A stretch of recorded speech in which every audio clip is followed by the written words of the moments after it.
Hello everyone, and welcome to another amazing story. What if the Wolf Primarch was in Game of Thrones? This amazing story was written by Ace Gaming. Please support them.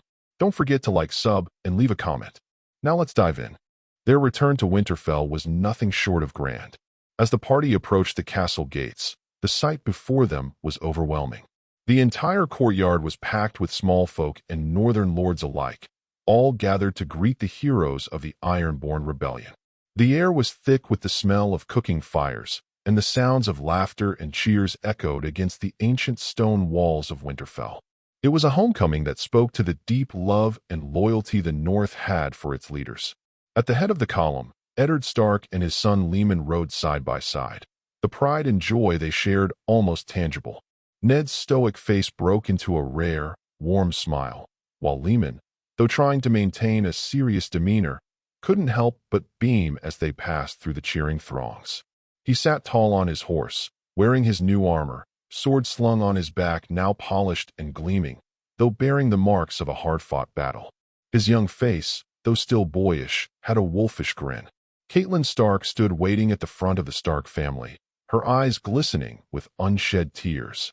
For her, the joy of seeing her husband and her little boy return was mixed with the overwhelming relief that they were safe. Though the Ravens had brought her words of reassurance from Ned during the campaign, nothing could replace the feeling of seeing them both in person, whole and unharmed. When her eyes landed on Leman, her heart clenched with the fierce love of a mother who had spent sleepless nights worrying. She had promised to punish him for sneaking off to war, but right now, all she could feel was joy. For Jon and Sansa, standing a little behind their mother, the moment was pure happiness. Jon had missed his father deeply, though he often kept those emotions locked away. But now, seeing Ned ride through the gates with Leman, it was as though the weight that had settled on his shoulders since they left had been lifted. He glanced at Sansa beside him, who was bouncing on her toes, her eyes wide with excitement. She adored her father, and her face lit up with pure glee at the sight of him. But Robb, standing a few steps away from his siblings, remained still, his face seemingly indifferent. To an outsider, it might have appeared that he didn't care about his father's return, but the truth was far from that. Robb had always been practical and steady in his emotions. He knew from the moment they left that his father and brother would return victorious. He had trusted in them and their strength, and so, to him, there was no need to make a fuss now. Still, when his eyes met Leman's, the faint smirk on his lips and the glint in his eyes told a different story. In that single glance, the two brothers shared a silent conversation. They had both faced their own challenges, and they knew each other had succeeded in their own way. As the column finally reached the gates, Ned and Leman dismounted, greeted first by Catelyn. She rushed forward, first embracing her husband tightly, her face buried in his chest, then turning to Leman. She took his face in her hands, her eyes searching his as though making sure for herself that he was truly unharmed. "You've grown," she whispered, brushing a lock of hair away from his face. "But that doesn't mean you're off the hook for what you did." Leman grinned sheepishly. "I know, Mother. I'll accept whatever punishment you see fit." But Catelyn's stern expression softened. She simply pulled him into a tight hug, and for a moment, Leman let himself feel like the boy he still was, protected in his mother's embrace. Ned looked at his children gathered around him, feeling the weight of their love and trust. "It's good to be home," he said, his voice thick with emotion. He ruffled Jon's hair, placed a hand on Sansa's shoulder, and nodded toward Robb, who returned the gesture with a slight smile of his own. Robb stepped forward, his eyes finally softening as he glanced at his younger brother. "It's good to see you, Leman. You've made us all proud." "Thank you, Robb. You caught the pests?" Leman asked, his grin widening. Robb's smile was answer enough. There was no need for more words between them. They understood each other perfectly. As the laughter echoed through the courtyard, Robb stepped forward, his calm demeanor barely masking the weight of what he had been carrying for weeks. "Father," he began, his voice measured and composed, "there are some matters I need to discuss with you. But you've had a long ride, and it can wait until you've had time to rest." Ned turned toward his eldest son, his expression softening at Robb's sense of duty. There was a certain pride in seeing how his firstborn had matured in his absence, standing tall and carrying himself with a quiet authority. Robb had always been responsible, but Ned sensed something different this time, something heavier. Before he could reply, though, Lehman burst out with a grin, his voice cutting through the air with all the enthusiasm of youth. I'm famished. Where's the feast? Lehman's words were met with immediate laughter from the entire Stark family, a welcome reprieve after the tension and weariness of war. Even Robb, who had been so intent on discussing serious matters, couldn't help but chuckle at his younger brother's hunger. Jon nudged Lehman playfully, and Sansa giggled, delighted by the moment of levity. Ned, his heart warmed by the sound of his children's laughter, smiled. The feast will be ready soon enough, Lehman. We've brought enough stories from the battlefield to fill the hall and enough victories to toast well into the night. And I for one can't wait for you to tell your mother of how you bested Lord Drum. He turned back to Robb, placing a reassuring hand on his shoulder. I'll see to it in my office later, Robb. For now, we can enjoy the moment. You've kept Winterfell strong in my absence. I'll hear everything in due time. Robb nodded, a subtle but meaningful exchange passing between father and son. There was much to discuss, his efforts to rid Winterfell of spies, his newfound responsibilities, and the weight that had settled on his shoulders while his father was away. But he could wait a little longer. For now, there was something sacred about being reunited, about standing together as a family again. Ned's eyes lingered on Robb for a moment longer, a silent recognition of his son's growth. Then he turned to the rest of the family. Come, let's all go inside. The warmth of Winterfell and a feast is waiting for us. With that, they made their way toward the great hall. The northern wind howled around them, but inside the ancient walls of Winterfell, it was warm and alive with the promise of celebration. Torches flickered along the stone corridors, casting long shadows as the Stark family walked together, surrounded by the loyal household and guards who had long awaited their return. As they entered the hall, the scent of roasted meat and fresh bread filled the air. The great hearth roared with a blazing fire, and the long tables were already set with pitchers of ale, hearty stews, and plates of steaming vegetables. The hall was decorated in honor of their return, banners of the direwolf proudly displayed along the walls. Lehman's eyes lit up at the sight of the feast, and he was the first to rush forward, taking his place at the high table. This is more like it, he exclaimed, already reaching for a hunk of bread. Ned shook his head, a grin playing on his lips as he watched his son. The weight of leadership and war had been heavy on him, but moments like these, surrounded by his family, the home he fought so hard to protect, made it all worthwhile. Catelyn sat beside Ned, a contented smile on her face as she watched their children laughing and talking. You've raised them well, Ned, she whispered softly to her husband. And they've raised themselves in ways we couldn't have foreseen, Ned replied, his gaze moving from Robb to Lehman, pride and love evident in his tone. We've both done well, Cat. As the feast wore on, laughter filled the hall, and stories from the battlefield were shared over tankards of ale.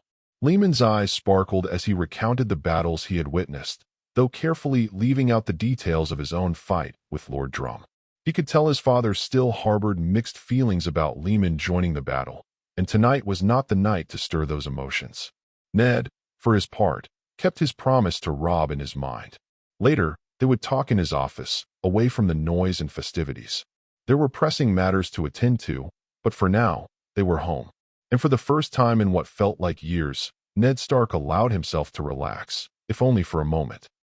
XXXXX. XXXXX.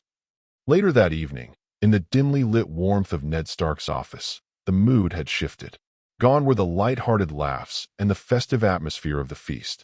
Now, the air was heavy with the weight of duty and the seriousness that came with ruling the North. Ned sat behind his large wooden desk, his hands resting thoughtfully on its surface, while Robb and Lehman sat across from him. Ned's face was lined with concern, his eyes flicking between his sons. Robb, he began, you said there have been developments during my absence. Robb straightened, his expression serious. He was no longer the laughing boy from earlier in the feast, but the young lord he had been trained to become. Yes, father, he said. The most important of these is the matter of the spies. While you were away, Lehman and I uncovered a troubling pattern. We suspected there were traitors among the servants and men we trust. Spies, planted to gather information on Winterfell for our enemies. And I'm not talking of the usual kind, father. No, these ones they had direct orders to steal as much from us as possible. Ned's eyebrows furrowed. Spies. His voice was calm, but edged with concern. Robb nodded and glanced at Lehman, giving his younger brother a small nod of acknowledgement. It was Lehman who noticed them first. He had observed strange behavior. Servants who lingered too long in places they shouldn't be, soldiers who seemed too curious about certain conversations. Lehman leaned forward, speaking up now. I didn't think much of it at first, Father. But then there were too many coincidences. So I told Robb, and we began watching them more closely. We made a plan. Ned's gaze settled on his youngest, quiet admiration shining in his eyes. Lehman, though still young, was proving himself to be sharp, both in mind and action. Robb continued, a plan I was only able to implement after you had set out to war. Ser Roderick and I slowly began removing them, taking care to do it in a way that wouldn't arouse suspicion. Over the course of several weeks, we captured 32 spies operating in Winterfell. Most of them I've already had executed, but I've kept 4 alive, those responsible for the worst betrayals. I thought you might want to question them personally. The one I captured from among our cooks even kept SOC poison under his pillow. I fear what could have happened and what his master had planned. Ned's expression darkened at the thought of traitors within his home. The fact that they had infiltrated Winterfell, the very heart of the North, was a grave insult. He let out a slow breath. 32. And how long have they been here, do you think? Then his brain caught on to the last sentence, and the only thing he felt was rage, white-hot rage. Where is that honorless, guileless bastard? I'll gut him myself, he roared. Robb shrugged slightly. He's in the dungeons waiting for your judgment. As for the others, it's hard to say. Some of them may have been here for months, even years. Others may have only recently arrived. But what matters is that we rooted them out. Well done, Robb. Well done, Lehman, Ned said, his voice firm. You've both acted wisely. But what do we do now to ensure this doesn't happen again? How do we stop more spies from coming? Robb's face tightened with purpose. That's exactly what I've been thinking, Father. I propose we create our own spy network. One that can operate throughout the North, keeping an eye out for threats, infiltrating our enemies if necessary. We need to stop spies from even getting close to Winterfell. They will be our snow ravens. Robb knew that convincing his father to create a spy network would not be easy. Ned Stark, Warden of the North, was the embodiment of honor, duty, and honesty, values that had been ingrained in Robb since he was a boy. But Robb had also come to understand something else as he grew older. The world outside Winterfell was far less straightforward. While honor was vital, it could not always protect them from the shadows that lurked around every corner, especially now that enemies had proven their reach even within Winterfell itself. As they sat together in Ned's office, the fire crackling softly in the hearth, Robb leaned forward in his chair, carefully choosing his words. He had already informed his father about the discovery and removal of the spies. Now came the harder part, persuading him that they needed to become as cunning as their enemies. Father, Robb began, his tone measured but resolute. I know how you feel about such things. I know you value honor above all, and that is why the people of the North follow you without question. But we must face a hard truth. Our enemies do not share that same code. They fight in the shadows, using deceit and treachery to gain the upper hand. And if we continue to only fight them in the light, we will always be vulnerable. Ned's face was grave, his brow furrowed deeply. He had been listening in silence, but the tension in his posture betrayed his discomfort. His eyes, those of a man who had seen too many betrayals, flicked up to meet Robb's. Robb, I taught you to hold fast to honor for a reason. Once we start dealing in shadows, once we start using the same methods as our enemies, we risk losing ourselves. What separates us from them if we stoop to their level? Robb expected this, and he respected it. He did. But this was too important to let go. Father, it's not about stooping to their level. It's about protecting the North. You taught me to protect our people at all costs. This is just another way of doing that. We're not using these spies to betray or manipulate our allies. We're using them to protect our own. To keep Winterfell safe from those who wish us harm. We're not dishonoring ourselves by doing this. We're shielding our family and the North from those who would seek to destroy us through deceit. Ned's gaze was steady, but his frown deepened. Spying is not our way, Robb. Stark honor has always been our strength. I will not have us become like those who slither in the shadows, whispering poison into the ears of kings. Robb met his father's stern gaze with calm resolve. I understand, father, I do. But look at what has already happened. There were spies inside Winterfell, right under our noses. They were sending our secrets to who knows what enemies, possibly to the Lannisters, or to rivals within the North itself. If it hadn't been for Lehman's sharp eyes, we might never have known. Lehman, who had been sitting quietly through most of the discussion, nodded in agreement. Father, I noticed them because they weren't behaving like the other servants. They moved differently, spoke with hesitation, asked questions they shouldn't have been asking. But not everyone has the time or skill to notice these things. A spy network wouldn't just gather information. It would help us prevent more spies from sneaking in. We'd be a step ahead. Ned let out a long sigh, leaning back in his chair, clearly struggling with the idea. A step ahead, yes, he muttered, half to himself. But at what cost, Robb? Honor is not something we can put aside for convenience. Robb straightened, his voice soft but firm. Father, we don't have to like it. But if we don't create our own network, others will. Spies will always be a part of the Game of Thrones, whether we want them or not. But if we have our own, we can root out threats before they reach us. We can stop the Lannisters, or anyone else, from learning too much about Winterfell and our plans. Think of it as a shield, not a sword. We are not using it to harm others. We are using it to protect ourselves. The room fell into a heavy silence. Ned's eyes flickered to the fire, the light dancing in the depths of his gaze. He was wrestling with the decision, torn between the ideals that had guided him all his life and the stark realities that Robb was presenting. Finally, after what felt like an eternity, Ned spoke again, his voice quieter now, but still firm. I understand what you're saying, Robb. I do. But if we are to do this, it will not be a network of deception. It will not be used for dishonorable means.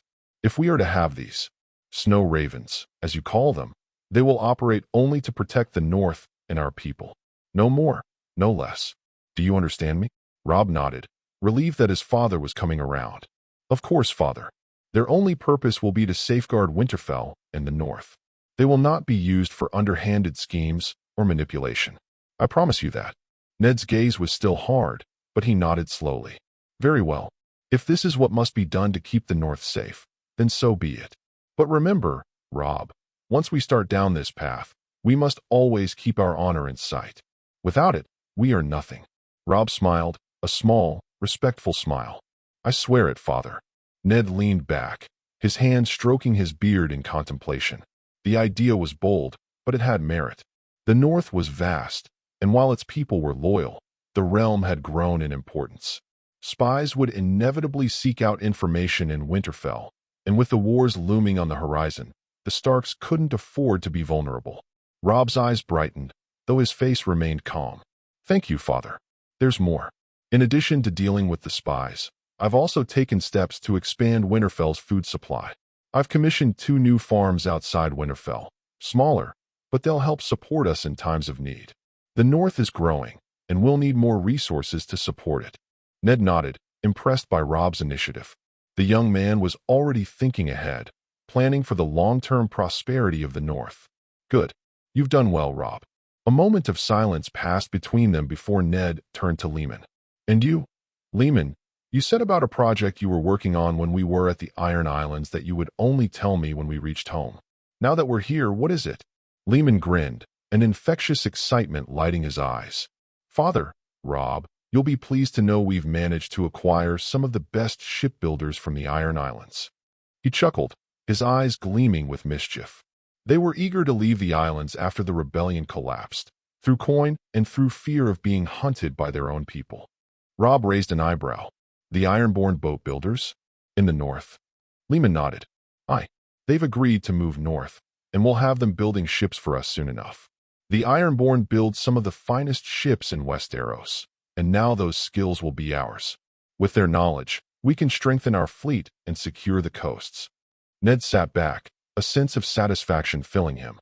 His sons had both shown remarkable foresight and resourcefulness during his absence.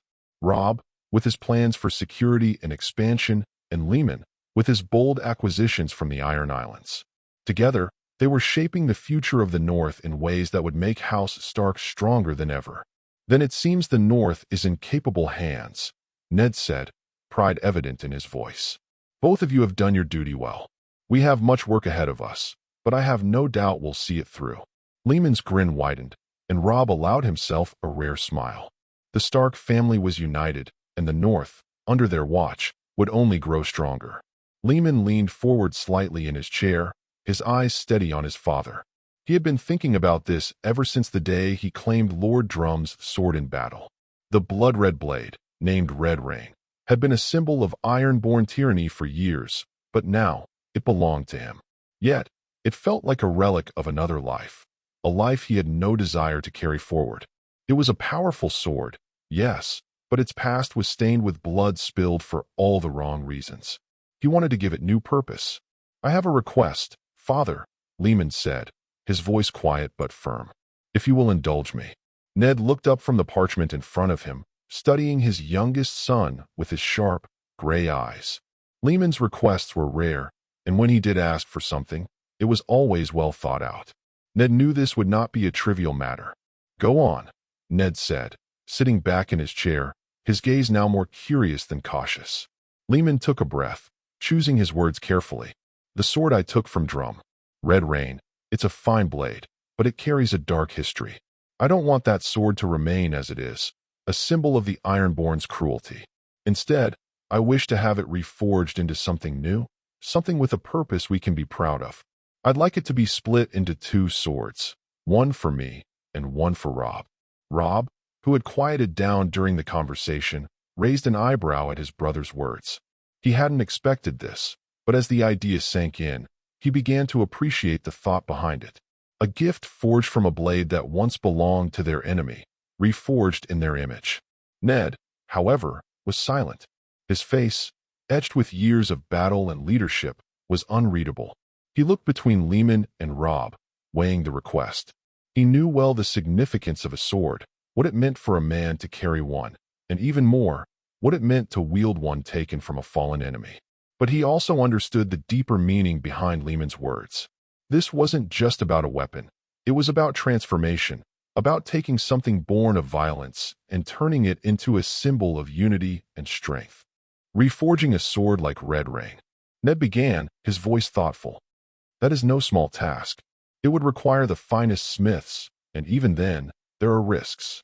Valyrian steel is not easily worked, and such an undertaking is expensive."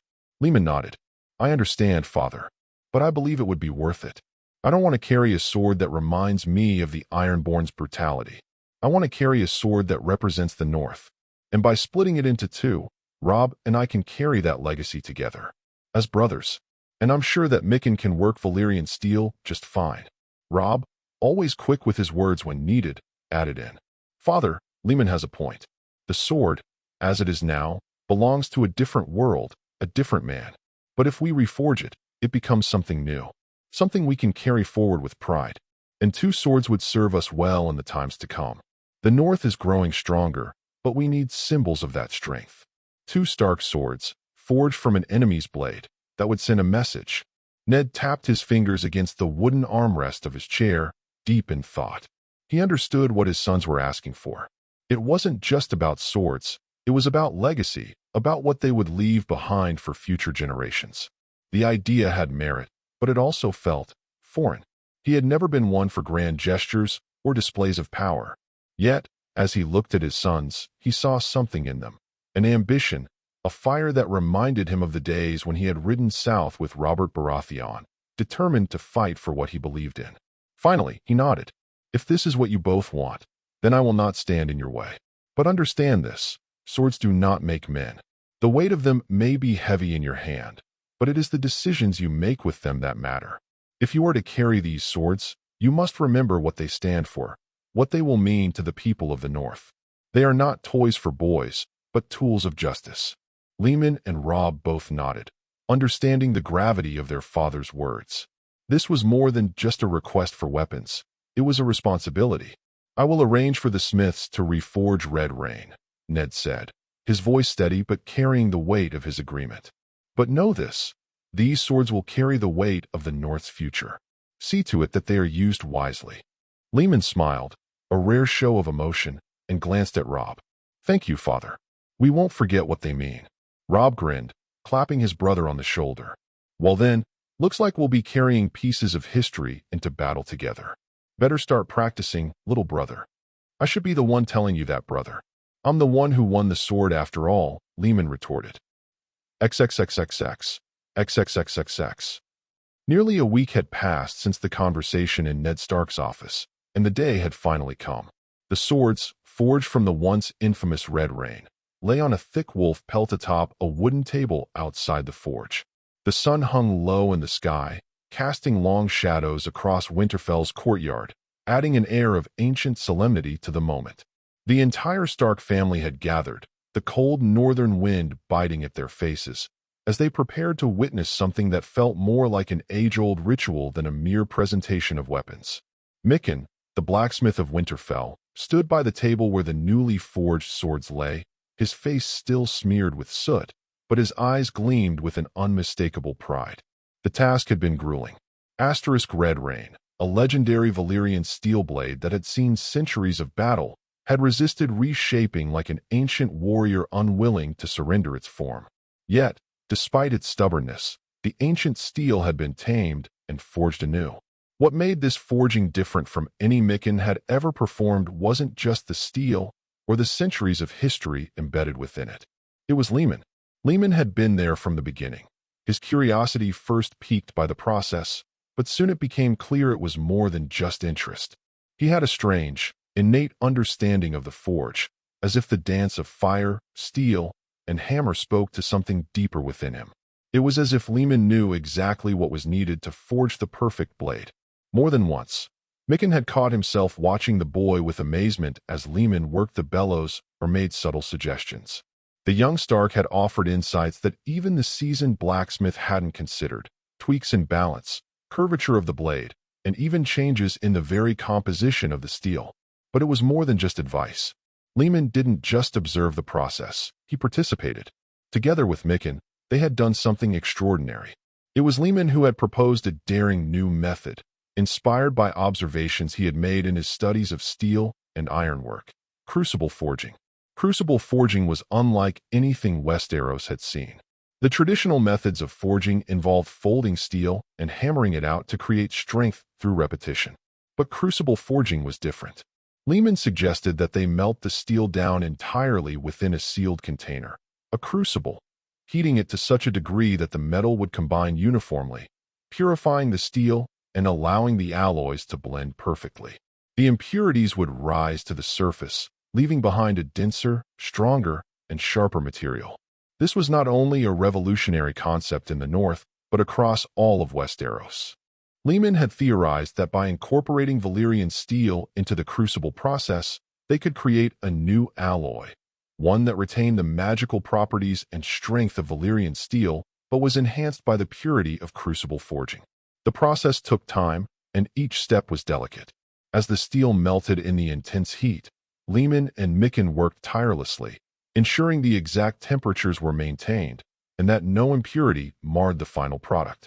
The boy, though young, worked the forge with the skill of a master smith, his eyes fixed on the molten metal with a focus that Mikken had never seen in anyone, let alone a lad of Lehman's age. When the time came to pour the molten steel into the molds, Lehman did so with steady hands. And as the metal cooled, the crucible was broken apart, revealing a gleaming alloy, bluer than regular Valyrian steel, yet shimmering with a peculiar, almost ethereal sheen. The final product was breathtaking, sharp enough to cut through iron with ease, and strong enough to withstand the harshest blows. Mikken had never seen anything like it. The new swords were unlike anything that had ever come out of his forge. The final result was two near-identical swords, both double-edged, perfectly balanced, with the wolf's head pommel representing the Stark lineage. Lehman's sword had a red leather grip, while Robb's was a dark green. Despite their similar appearance, each sword felt distinct, as though the very essence of their wielders had been infused into the blades during the forging. These are no ordinary swords, Mikken had whispered to Lehman as they tested the edge of one of the blades. What we've made here, it's beyond anything I could have imagined. Lehman stepped forward first, his breath visible in the cold air, his eyes fixed on the sword meant for him. He reached out, his hand wrapping around the red hilt, and as his fingers tightened, something deep inside him stirred, something older than the name Stark itself. The weight of the blade felt familiar, though he had never held it before. He lifted it slowly, running the flat of the blade against his palm, his eyes closing as if listening for a whisper from the past. For a moment, time seemed to slow, and the courtyard grew unnaturally quiet. Everyone held their breath as Lehman stood there, eyes closed, his brow furrowing in concentration. And then, like a distant echo in the back of his mind, a name came to him, a name that felt like it had been waiting for centuries to be spoken. Mjolnir, he whispered, the word escaping his lips like a long-forgotten prayer. The sword hummed in his grip, as though it had been waiting for him, calling to him across the ages. In that instant, it was as if the courtyard was no longer Winterfell, but a place outside of time, a place where ancient wolves roamed and great powers slumbered. A chill, more than the northern wind, seemed to settle over the yard. In the distance, a wolf's howl broke the silence, soon joined by another and then another, until the pack sang together, their cries eerie and ethereal, like spirits of old. Lehman opened his eyes, his breath heavy in the cold air, the name still hanging in the air around him. The moment was primal, timeless, as if Mjolnir had been waiting for him not just in this life, but across lifetimes. Next came Robb. The elder brother, ever the steady hand, approached with a calm confidence, though the weight of the moment did not escape him. He, too, felt the pull of something ancient in the air, something deeper than blood and steel. He stepped forward and grasped the hilt of his sword, the dark green leather fitting perfectly in his hand, as if it had been made for him alone. He gave the blade a few experimental swings, testing its weight and balance. It felt right. More than right, it felt destined. And then, as Lehman had before him, Robb felt a name rise within him, as if it had been etched into his soul long before this day. His lips parted, and he spoke the word with the authority of one claiming a birthright. Turfing, he declared, his voice carrying across the courtyard with the strength of a king's decree. The name seemed to vibrate in the air, settling into the blade as though it had always belonged there. In that moment, the sword was no longer just a weapon. It was a part of him, an extension of his will and purpose. The weight of it felt both natural and immense, as if the blade carried not just the promise of bloodshed, but the burden of leadership and responsibility. It was a sword fit for a lord, a king, even. As Robb lowered the sword, he locked eyes with Lehman, and for a heartbeat, the two brothers stood there, their new swords in hand, connected by more than just blood. It was a bond forged not only in the fires of Mikken's forge, but in the deep, ancient powers that ran through their veins, the blood of wolves, the blood of Starks. As the wolves howled in the distance, Lehman and Robb stood with their swords, Mjolnir and Turfing, two blades forged from an enemy's past, now reborn into the hands of Starks, to carve out their future. Spar, Lehman asks. Spar, Robb replies, before the both run towards the empty part of the yard and begin sparring. Gods, they're already men, Ned murmured to himself, the corners of his lips tugging upward in a rare smile. He wasn't one to indulge in excessive pride, but watching them now, he felt a warmth in his chest that no fire could replicate. Standing a little behind Ned, Catelyn looked on, her hands clutched in front of her. Her heart was racing, not from fear, but from relief. The sight of Lehman's wild energy, so much like his father, and Robb's calculated precision filled her with love, yet also a faint worry. She had always known the North was a land of warriors, but seeing her boys like this, grown and capable of wielding such deadly weapons, was still a mother's ache to bear. Careful now, my loves, she whispered under her breath, though they were too far to hear her. Still, a small part of her trusted their skill. They weren't the little boys she used to fret over. They were the heirs of Winterfell. Yet the sight of Lehman swinging that monstrous sword, Mjolnir, with such ease sent a shiver down her spine. And Robb, steady, precise Robb, his sword, Turfing, looked almost too perfect in his hands. As they clashed, she thought, they're not pups anymore, they're wolves. Our wolves.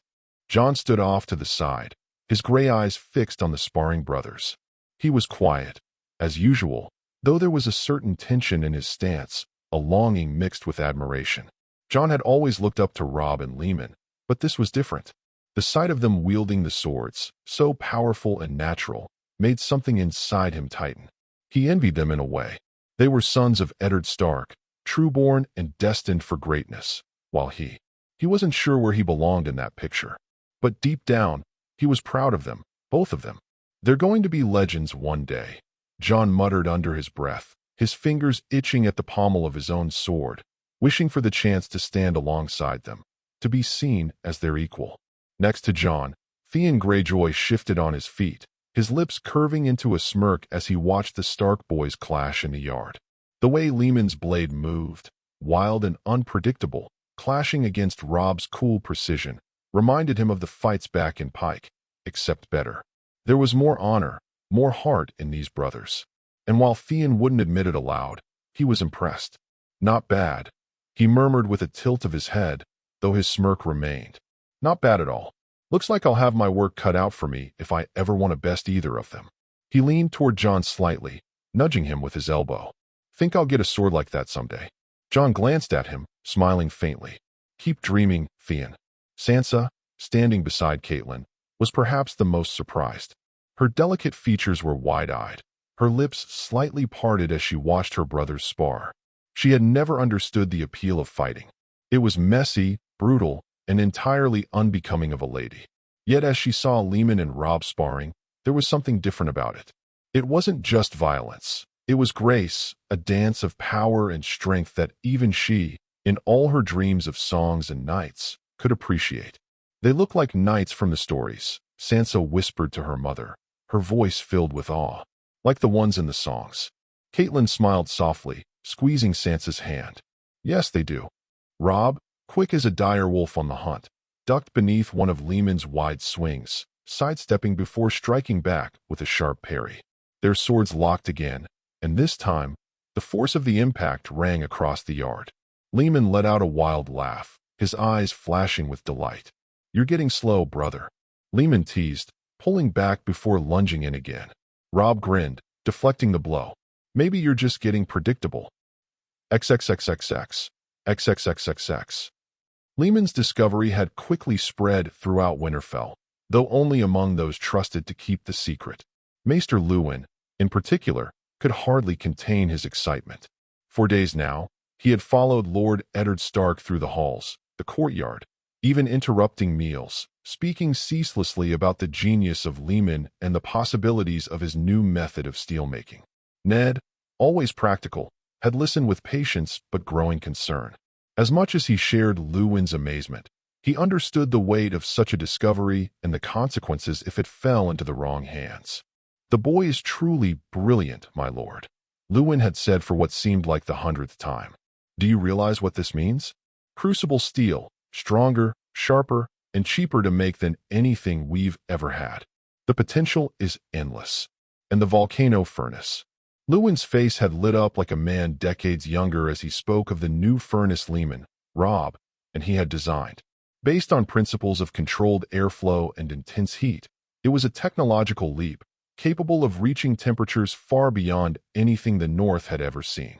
Mikken had also provided his expertise, guiding the design into something workable for smiths. Once operational, this furnace, affectionately nicknamed the volcano furnace for its intense heat, could smelt larger quantities of steel, and with the crucible method, produce better quality metal. It was steel fit for kings, and yet it was being made in Winterfell's own forges at costs cheaper than castle-forged steel. Think of it, Lord Stark, Luwin continued, practically breathless.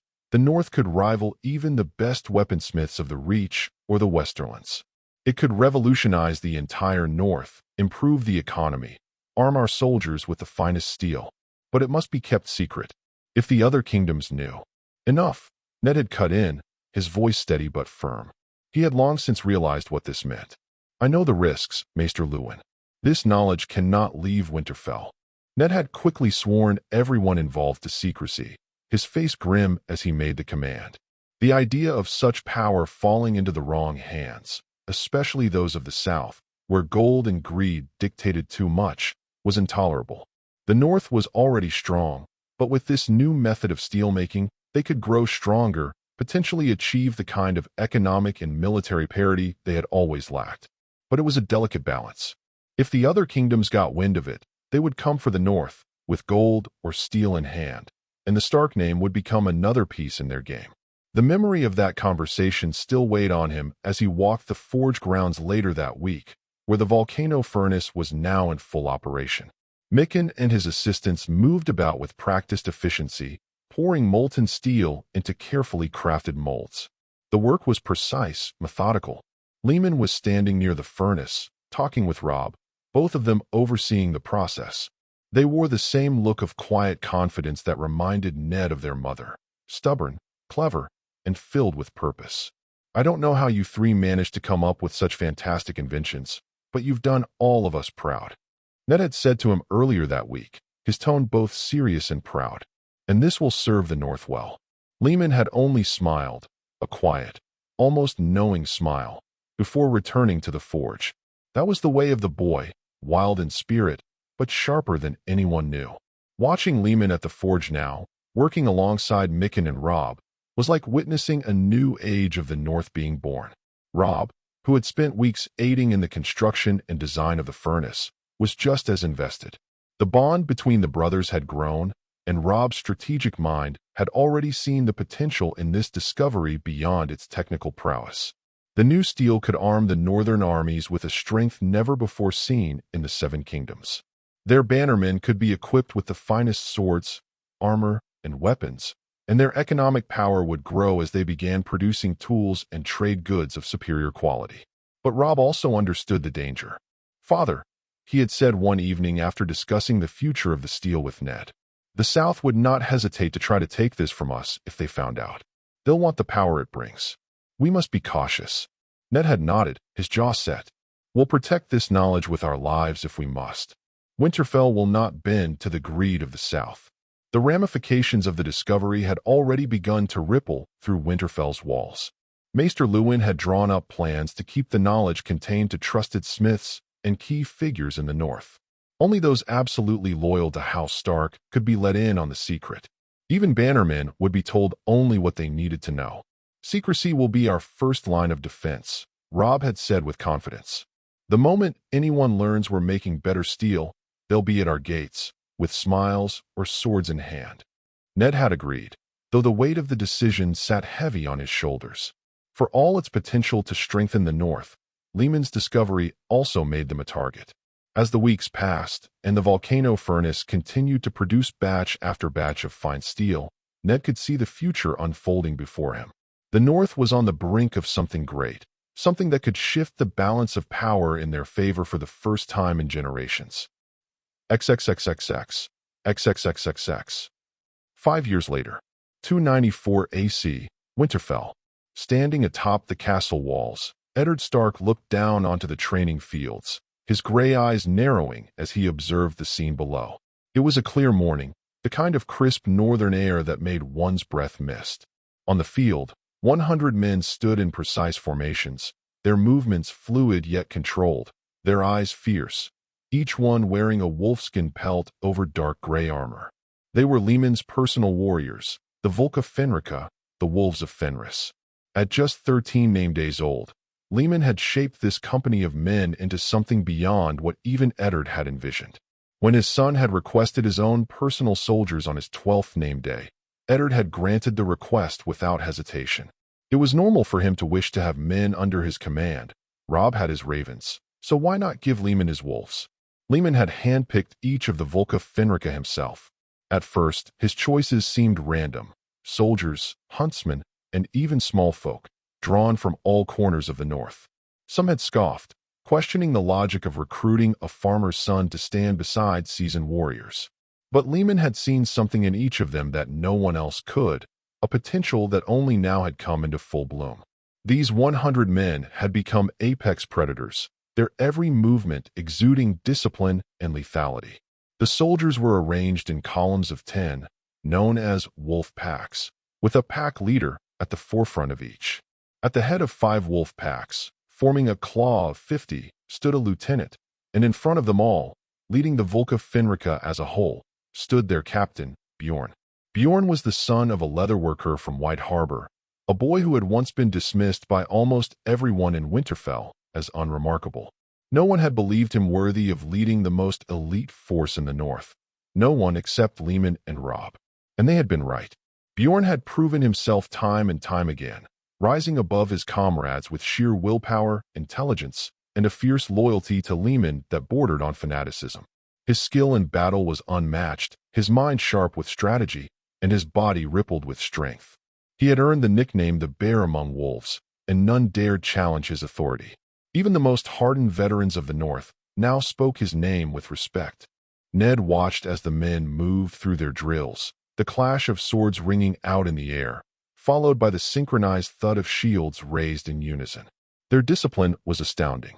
He had seen many armies in his time, from the disciplined lines of the South to the fierce wildness of the free folk beyond the wall, but nothing quite like this. The Volca Fenrica were something new, a fusion of northern ferocity and unyielding discipline, forged in the fires of Leman's vision. Ned's gaze shifted to his son, standing at the head of the field, his own presence as commanding as the wolves he had trained. Leman's armor was a darker shade than his men's, its gray almost black, and his wolf pelt was larger, a symbol of his status as the alpha of the pack. His sword, Mjolnir, hung at his side, its bluish sheen catching the morning light, and as he gave orders, his voice was calm, measured, yet filled with authority. "Form up," Leman commanded, and the men responded instantly, their movements swift and precise, as if guided by a single mind. From beside Ned, Robb approached, a subtle grin on his face as he watched the display. "He's built something remarkable, hasn't he?" Robb remarked, pride evident in his voice. His own sword, Turfing, hung at his side, and though he was still the heir to Winterfell, he had come to admire the path Leman had carved for himself. "That he has," Ned replied quietly. He was proud, more proud than words could express, but there was also a heavy weight in his heart. Leman's path was leading him towards something darker, something wild and untamed, much like the wolves that now followed his every command. Ned had always known there was something otherworldly about his second son, and that feeling had only grown stronger over the years. As the Volca Fenrica finished their drills, Leman called for a sparring session. The men split into pairs, moving fluidly into position, and soon the sound of steel on steel filled the air. Bjorn, the bear among wolves, stepped forward to spar with one of the pack leaders. His sword was a blur of motion, his strength overwhelming, yet his movements were precise, perfectly calculated. The pack leader fought well, but Bjorn overpowered him in mere moments, ending the bout with a disarming strike that sent the other man's sword clattering to the ground. Leman watched with a keen eye, nodding in approval, but there was no arrogance in his stance, only a quiet satisfaction. He turned to his father and Robb, his eyes alight with the fire of battle, yet his expression remained calm. "They're ready," Leman said simply, as if stating a fact. XXXXX. XXXXX. King's Landing. In the dim light of his office in the Red Keep, Varys, the master of whisperers, leaned back in his chair, fingers steepled beneath his chin. The weight of the realm pressed heavily upon him, and his mind whirled with thoughts of the shifting landscape of power in Westeros. 2 years had passed since he had first sensed the tremors of change, the subtle but undeniable rise of a new player in the great game. At first, it was nothing more than a whisper, a name spoken in passing, a sighting of unfamiliar faces in the taverns, a few new merchants selling foreign wares. But as the months wore on, these new figures began to multiply, their influence spreading like wildfire across the realm. Varys's network of spies, which had once been the most extensive in the land, had begun to falter. Reports from the north had dwindled to a trickle, then vanished entirely. His eyes in the Riverlands, once sharp and vigilant, had grown silent. And now, even the whispers from the Vale had quieted, leaving a palpable void that stirred his unease. The new developments were alarming. Rumors of superior steel being forged in the north were circulating, whispers of a new method that promised greater strength and sharper edges. Such innovations could tip the scales of power in favor of whoever possessed them, granting their armies an advantage that would not go unnoticed by the other lords and ladies of Westeros. Coupled with reports of an increasing naval presence, a new fleet being built in the north, the situation began to take on an even darker hue. Varys felt the tightening of a noose around his ambitions, and it left a bitter taste in his mouth. His thoughts turned to Dorne, where reports that were already scarce had gotten even rarer. What came through indicated an unusual amassing of armies. The Dornish were notoriously independent, often biding their time in the shadows, but they were now gathering forces as if preparing for war. The flood of new Dornish glass, strange, exotic pieces emerging in the markets all across the Seven Kingdoms, sent shivers down Varys' spine. He had known the Dornish to be masters of their craft, but this was something altogether different. Glass production at such unprecedented levels was not simply a trade, it was impossible. Even the Myrish, the premier glassmakers of the world, couldn't produce this much glass. Varys' mind raced as he contemplated the implications. Was this new power coalescing in the north and Dorne merely a coincidence, or were they part of a greater scheme? He had already lost the north to the winds of change. He could not afford to lose more territories. His plans had been intricate and delicate, spun from threads of manipulation and intrigue, but now they felt dangerously precarious. As he pondered his next move, a soft knock on the door interrupted his thoughts. It was a delicate sound, barely more than a whisper, yet it resonated with authority. "Enter," Varys called, his voice calm despite the storm brewing within him. The door creaked open, revealing a familiar figure cloaked in shadow. Qyburn, his most trusted advisor and a man of considerable cunning. Varys gestured for him to sit, eager for insights that might clarify the darkening clouds of uncertainty. "Lord Varys," Qyburn began, his voice smooth as silk, "the rumors you've been tracking have only intensified. There are whispers that some of the lords of the north are meeting in secret, forming alliances that could threaten the balance of power in the realm. They speak of something called crucible steel, a process that grants superior strength and sharpness, far beyond that of common swords." Varys' brow furrowed at the mention of the steel.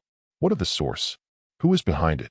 "Reports are scarce, but it appears a young Stark, Leman, I believe, is the architect behind these developments. He has garnered a reputation for innovation, even in matters of warfare," Qyburn continued, a glint of admiration creeping into his tone. "If he continues to gather support and resources, he could forge a formidable force. A Stark, Eddard's second and Robb's twin, the one who killed Lord Drum in the Greyjoy Rebellion." Varys murmured, the name tasting sour on his tongue. He had never underestimated the power of House Stark, but their influence had waned since the fall of their last patriarch, Rickard Stark, as Ned Stark never used his close relationship with the king to boost his own influence. Yet now, it seemed they were rising anew, and under the guidance of a boy. "We must not allow this to fester. We need to learn more about Leman Stark and his ambitions." "Indeed, my lord," Qyburn replied, his eyes narrowing. Varys nodded, a plan beginning to form in his mind. "We need to ensure that our ears are once again open in the north, and we must not allow these whispers to become roars. Send word to our allies in the Vale and beyond. They must be made aware of the potential threat." "And what of Dorne?" Qyburn asked, his brow furrowing slightly. "The Dornish have been quiet, but they are known to be unpredictable. We will keep a watchful eye on them," Varys replied, a flicker of irritation crossing his features. "They have always been tight-lipped, difficult to infiltrate. Not much news comes out of Dorne." As Qyburn prepared to leave, Varys added, "And ensure that our birds are sent to Dorne as well. We need to know if this new glass is part of their plans or merely a distraction." With that, Qyburn exited, leaving Varys alone once more in the shadows of his office. He stared out at the sprawling city of King's Landing, his mind racing with the implications of the shifting tides. The game was changing, and he could not afford to be caught off guard. Suddenly his door burst open, and one of his men, Treves or something, came in panting. "My lord, Eddard Stark is coming to King's Landing with his family. XXXXX. XXXXX." 2 years ago, Winterfell. In the great hall of Winterfell, Robb stood before Eddard Stark, determination etched into his young features. The flickering light from the hearth cast dancing shadows around them, but Robb's conviction shone brightly. "Father, I wish to go to Dorne." Eddard raised an eyebrow, puzzled by the unexpected request. "Why, my son? What draws you to such a distant land?" Robb took a deep breath, his excitement palpable. As you know, Lehman, Maester Lewin, and I have been working on several projects over the years. Recently, we've developed a method to create glass at a significantly lower cost than even the Myrish. However, we are limited by our access to the necessary ingredients. We have an abundance of snow ash, but we lack the other key components. Eddard listened intently as Rob continued. Dorne, with its unique climate and resources, possesses everything we need. If we were to share our method with them, we could secure not just a cut of the profits, but also forge an alliance with the Dornish, which could prove invaluable for the North in the years to come. Ned considered his son's words carefully. The prospect of an alliance with Dorne was enticing, yet the journey would be perilous, filled with potential dangers that lay beyond the familiar borders of the North. It is a long journey, Rob. Dorne is not a place to be taken lightly. But think of the possibilities, father, Rob urged, his voice filled with youthful passion. With the glass we could produce, we could enhance trade, improve the quality of life for our people, and fortify our standing among the other kingdoms. Not to mention the glass gardens we could build. If we succeed, then every noble house in the North could have glass gardens. Never again would our people go hungry. This could truly change the fate of the North. Ned's gaze softened as he watched his son, noting the resolve that shone in his eyes. Rob had always been a clever boy, and the innovations the trio had introduced to Winterfell were impressive. They had revolutionized travel in the North. The sleds Lehman had invented when he was just 5 years old had transformed how they moved supplies and people through the heavy snow. They made travel faster and safer, allowing for goods to reach distant villages and enhancing their ability to respond to emergencies. Rob's idea of crop cycling had brought a new level of productivity to their lands, allowing them to harvest multiple crops in a single season, greatly increasing their yield and ensuring the North would have food enough to withstand harsh winters. Still, the concern of sending his son so far weighed heavily on Eddard's heart. You would take Lehman with you, I assume? Of course, Rob replied, a grin breaking through his earlier seriousness. How can I leave him behind? Together, we can convince the Dornish lords of the benefits of our method. After a long pause, during which Eddard weighed the risks and benefits, he finally sighed, relenting. Very well, but I will not have you traveling without protection. I will send Ser Roderick Castle with you as a guard. He is trustworthy and will ensure your safety. Thank you, father, Rob exclaimed, the light of hope brightening his face. XXXXX. XXXXX. As the day of their departure arrived, Rob and Lehman prepared for the journey, the excitement palpable. They gathered their supplies and bid farewell to their family, the promise of adventure and opportunity ahead of them. The sleds, crafted by Lehman's hands, were ready to carry them across the snow-laden landscape, their sleek design making them perfect for the northern terrain. As they set out from Winterfell, Rob couldn't help but feel a thrill run through him as they glided across the snow. Can you believe how much everything has changed? Just a few years ago, we struggled to get even the simplest of tasks done in the winter. Lehman nodded, his eyes sparkling with enthusiasm. It's amazing to think about. The sleds have made it so much easier for everyone. Even the small folk have taken to using them for their deliveries. And with the new steel, we can build stronger tools, making farming less backbreaking. Imagine what we can do if we manage to form this alliance, Rob mused. We'll have access to even more resources, and the North can thrive like never before. The journey took them across the frozen expanse of the North, the beauty of the snow-covered landscape, both breathtaking and daunting. The cold air filled their lungs as they navigated through the forests, their sleds slicing through the snow with ease. Each day brought them closer to White Harbor, their spirits buoyed by the promise of opportunity. Finally, after days of travel, they reached White Harbor, the bustling port city that served as a gateway between the North and the rest of Westeros. The salty scent of the sea mixed with the sharp, crisp air of winter, invigorating them as they stepped off their sleds. Upon their arrival in White Harbor, Rob and Lehman were warmly greeted by Lord Wyman Manderley, the lord of the port city and a man known for his robust stature and boisterous personality. His white beard flowed like snow drifts, and his welcoming smile immediately put the boys at ease. "Ah, the young Stark lords have come to visit," he boomed, his voice warm and welcoming. "I trust you've made the journey in good spirits? Come, come. We have much to discuss over a hearty meal. You'll need your strength for the road ahead, and I'll not have my honored guests dining on anything less than the finest fare." Robb and Lehman exchanged glances, their excitement growing as they followed Lord Manderley into his grand hall. The walls were adorned with the sigil of House Manderley, a white whale on a blue field, and the atmosphere was warm, filled with the scent of roasting meats and freshly baked bread. The hall buzzed with the chatter of lords and ladies, laughter echoing off the stone walls. As they settled into the castle, Robb and Lehman quickly found themselves immersed in the bustling life of White Harbor. They spent a few days exploring the city, marveling at the busy docks, where ships from all over the world came to trade. The boys enjoyed the delicious feasts Lord Manderley provided, filled with fresh fish and game from the surrounding woods, which reminded them of the warmth and hospitality of Winterfell.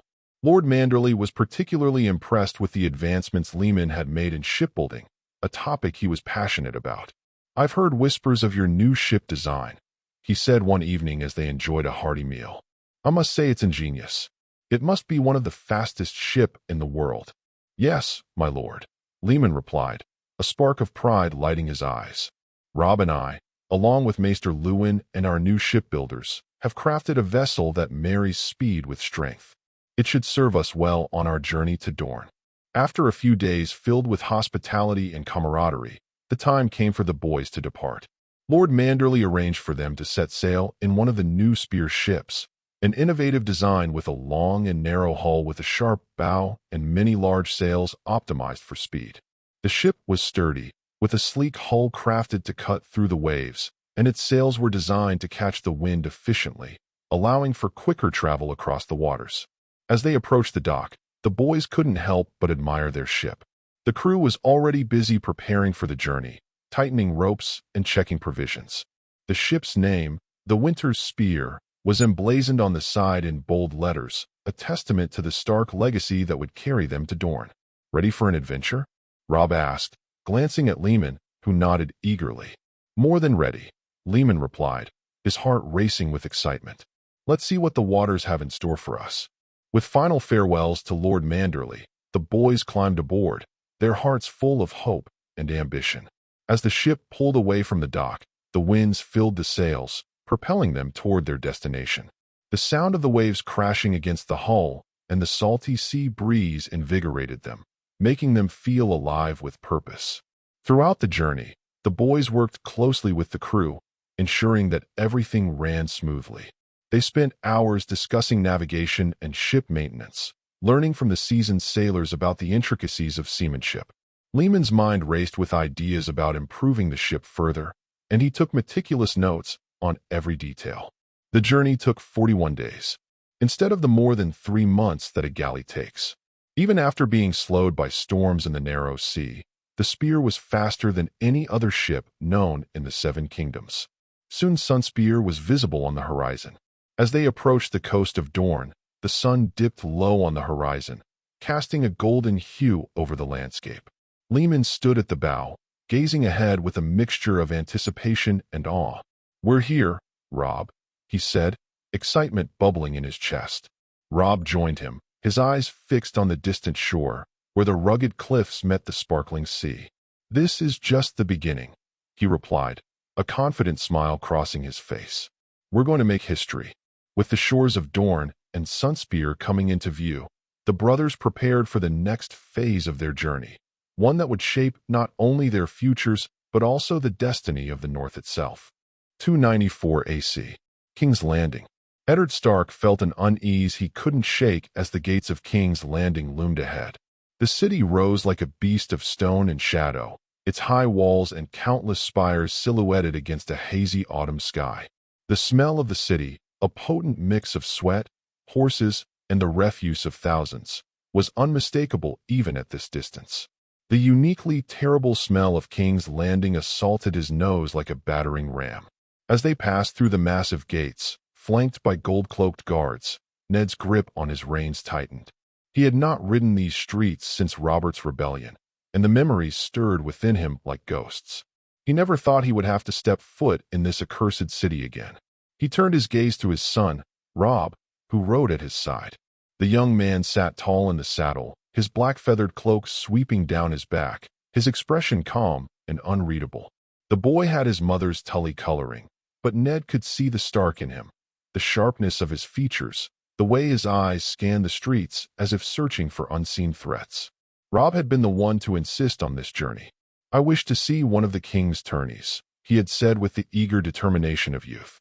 When Ned had initially refused, Robb had returned with an array of arguments.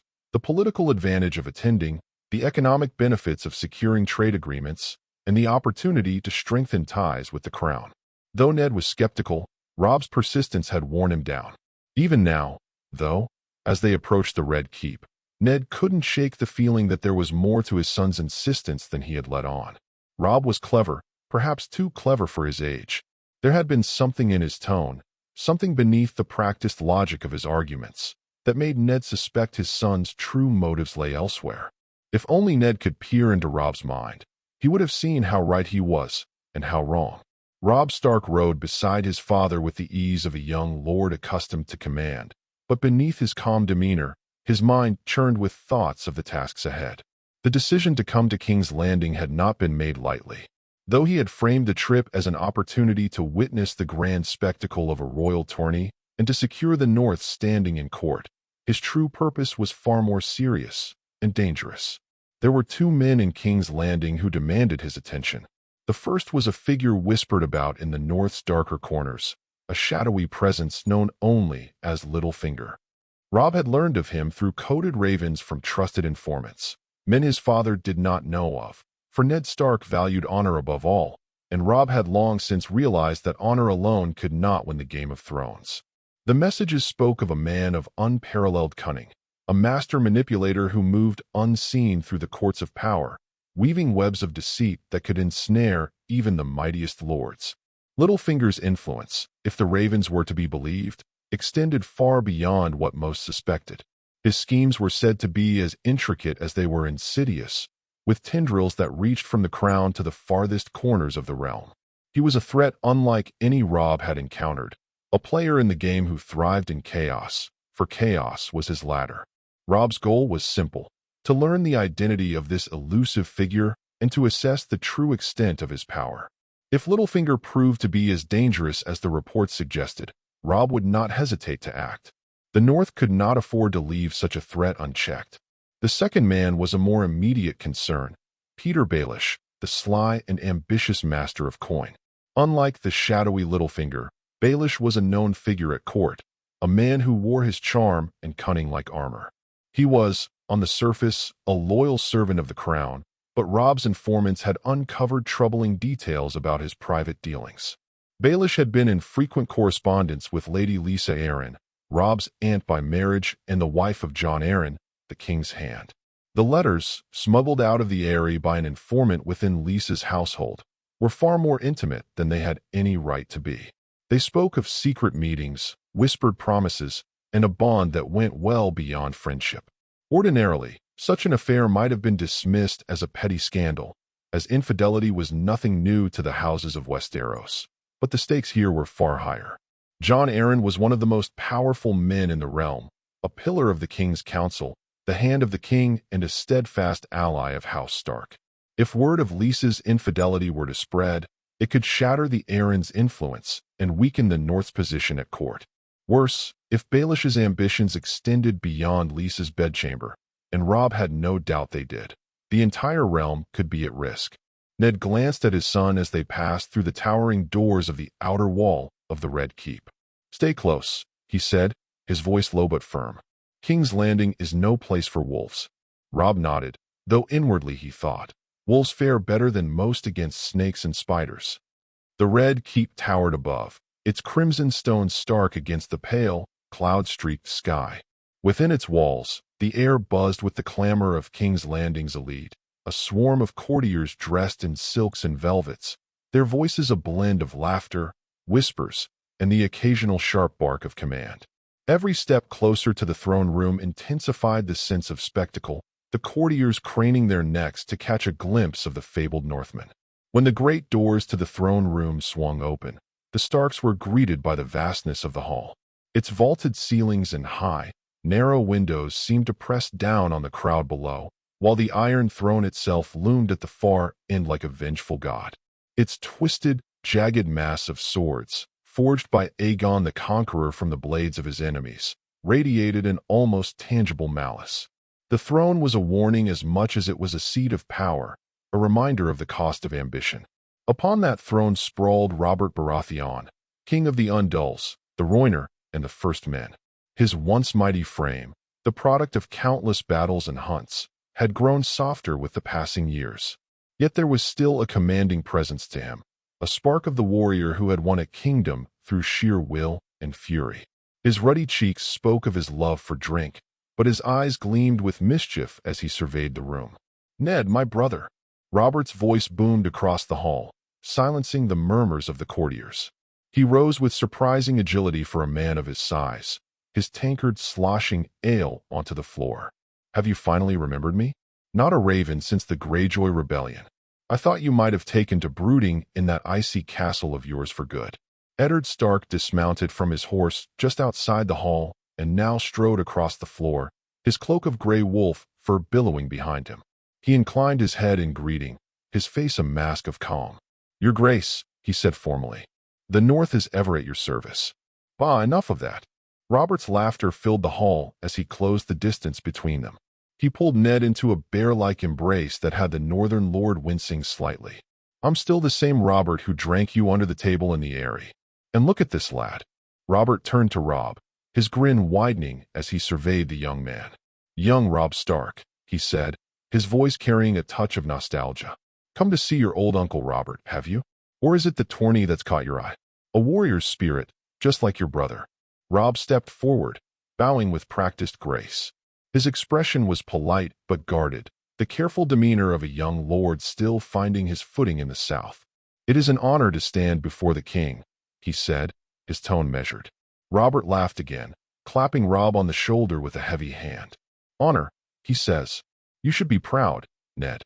And speaking of pride, Robert's grin turned mischievous, his eyes gleaming with the memory of past arguments. "Are you still sour about me knighting little Leman despite your protests? That boy deserved it. Genius with a blade, just like his old man." Ned's jaw tightened, though his face remained composed. He glanced briefly at Robb, as if gauging his reaction to Robert's words. "Leman's skills are undeniable," he said carefully, "though I hope he learns to temper them with wisdom." "Wisdom?" Robert barked a laugh, the sound echoing off the stone walls. "Bah, the boy's too clever by half already. Beat Lord Drum in single combat. What more could you want, Ned? He'll be an unbeatable terror on the battlefield when he grows up, and off it too, if the ladies have any sense." The court erupted in polite chuckles, though Ned's lips barely twitched. Robb, however, maintained his composure, his icy blue eyes calmly studying the man who ruled the realm. Then Robert's gaze shifted, catching sight of Robb's cloak, a striking garment of black fur interwoven with sleek feathers that shimmered faintly in the torchlight. His grin widened. "And I can say the same for Robb here. Look at him, Ned. A perfect replica of you already. That cloak, by the gods, lad, it's a thing of beauty. Splendid cloak you have there, boy." Robb's shoulders squared slightly, his posture as steady as stone. "Thank you, my king.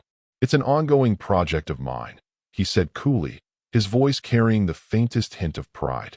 "Every feather is a bird I've hunted." Robert's eyes widened in genuine astonishment. "By the gods, boy, there must be hundreds," he exclaimed, his booming voice drawing the attention of the court. 392, to be exact, Your Grace," Robb replied, his tone even. "Admittedly, it is something of a guilty pleasure for me." "Guilty pleasure?" Robert roared with laughter. "Hunting's a kingly pursuit, and to craft something so fine out of it, well, that's a talent in itself. You've the makings of a lord worth remembering, lad. The realm needs men like you." The king's words were met with murmurs of approval from the gathered lords and ladies. Robb inclined his head in thanks, though inwardly his thoughts remained far from the praise.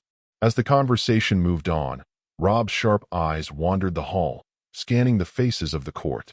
He noted their expressions, their postures, the subtle glances exchanged when they thought no one was looking. He wasn't here for compliments or camaraderie. He was here for answers, for threats. But for now, Robb played his role, a young lord, respectful, dutiful, and just curious enough to keep the South Snakes from seeing the wolf among them. Cersei Lannister had been silent for much of the exchange, her emerald green eyes narrowing as she observed the Stark lords and their northern pride.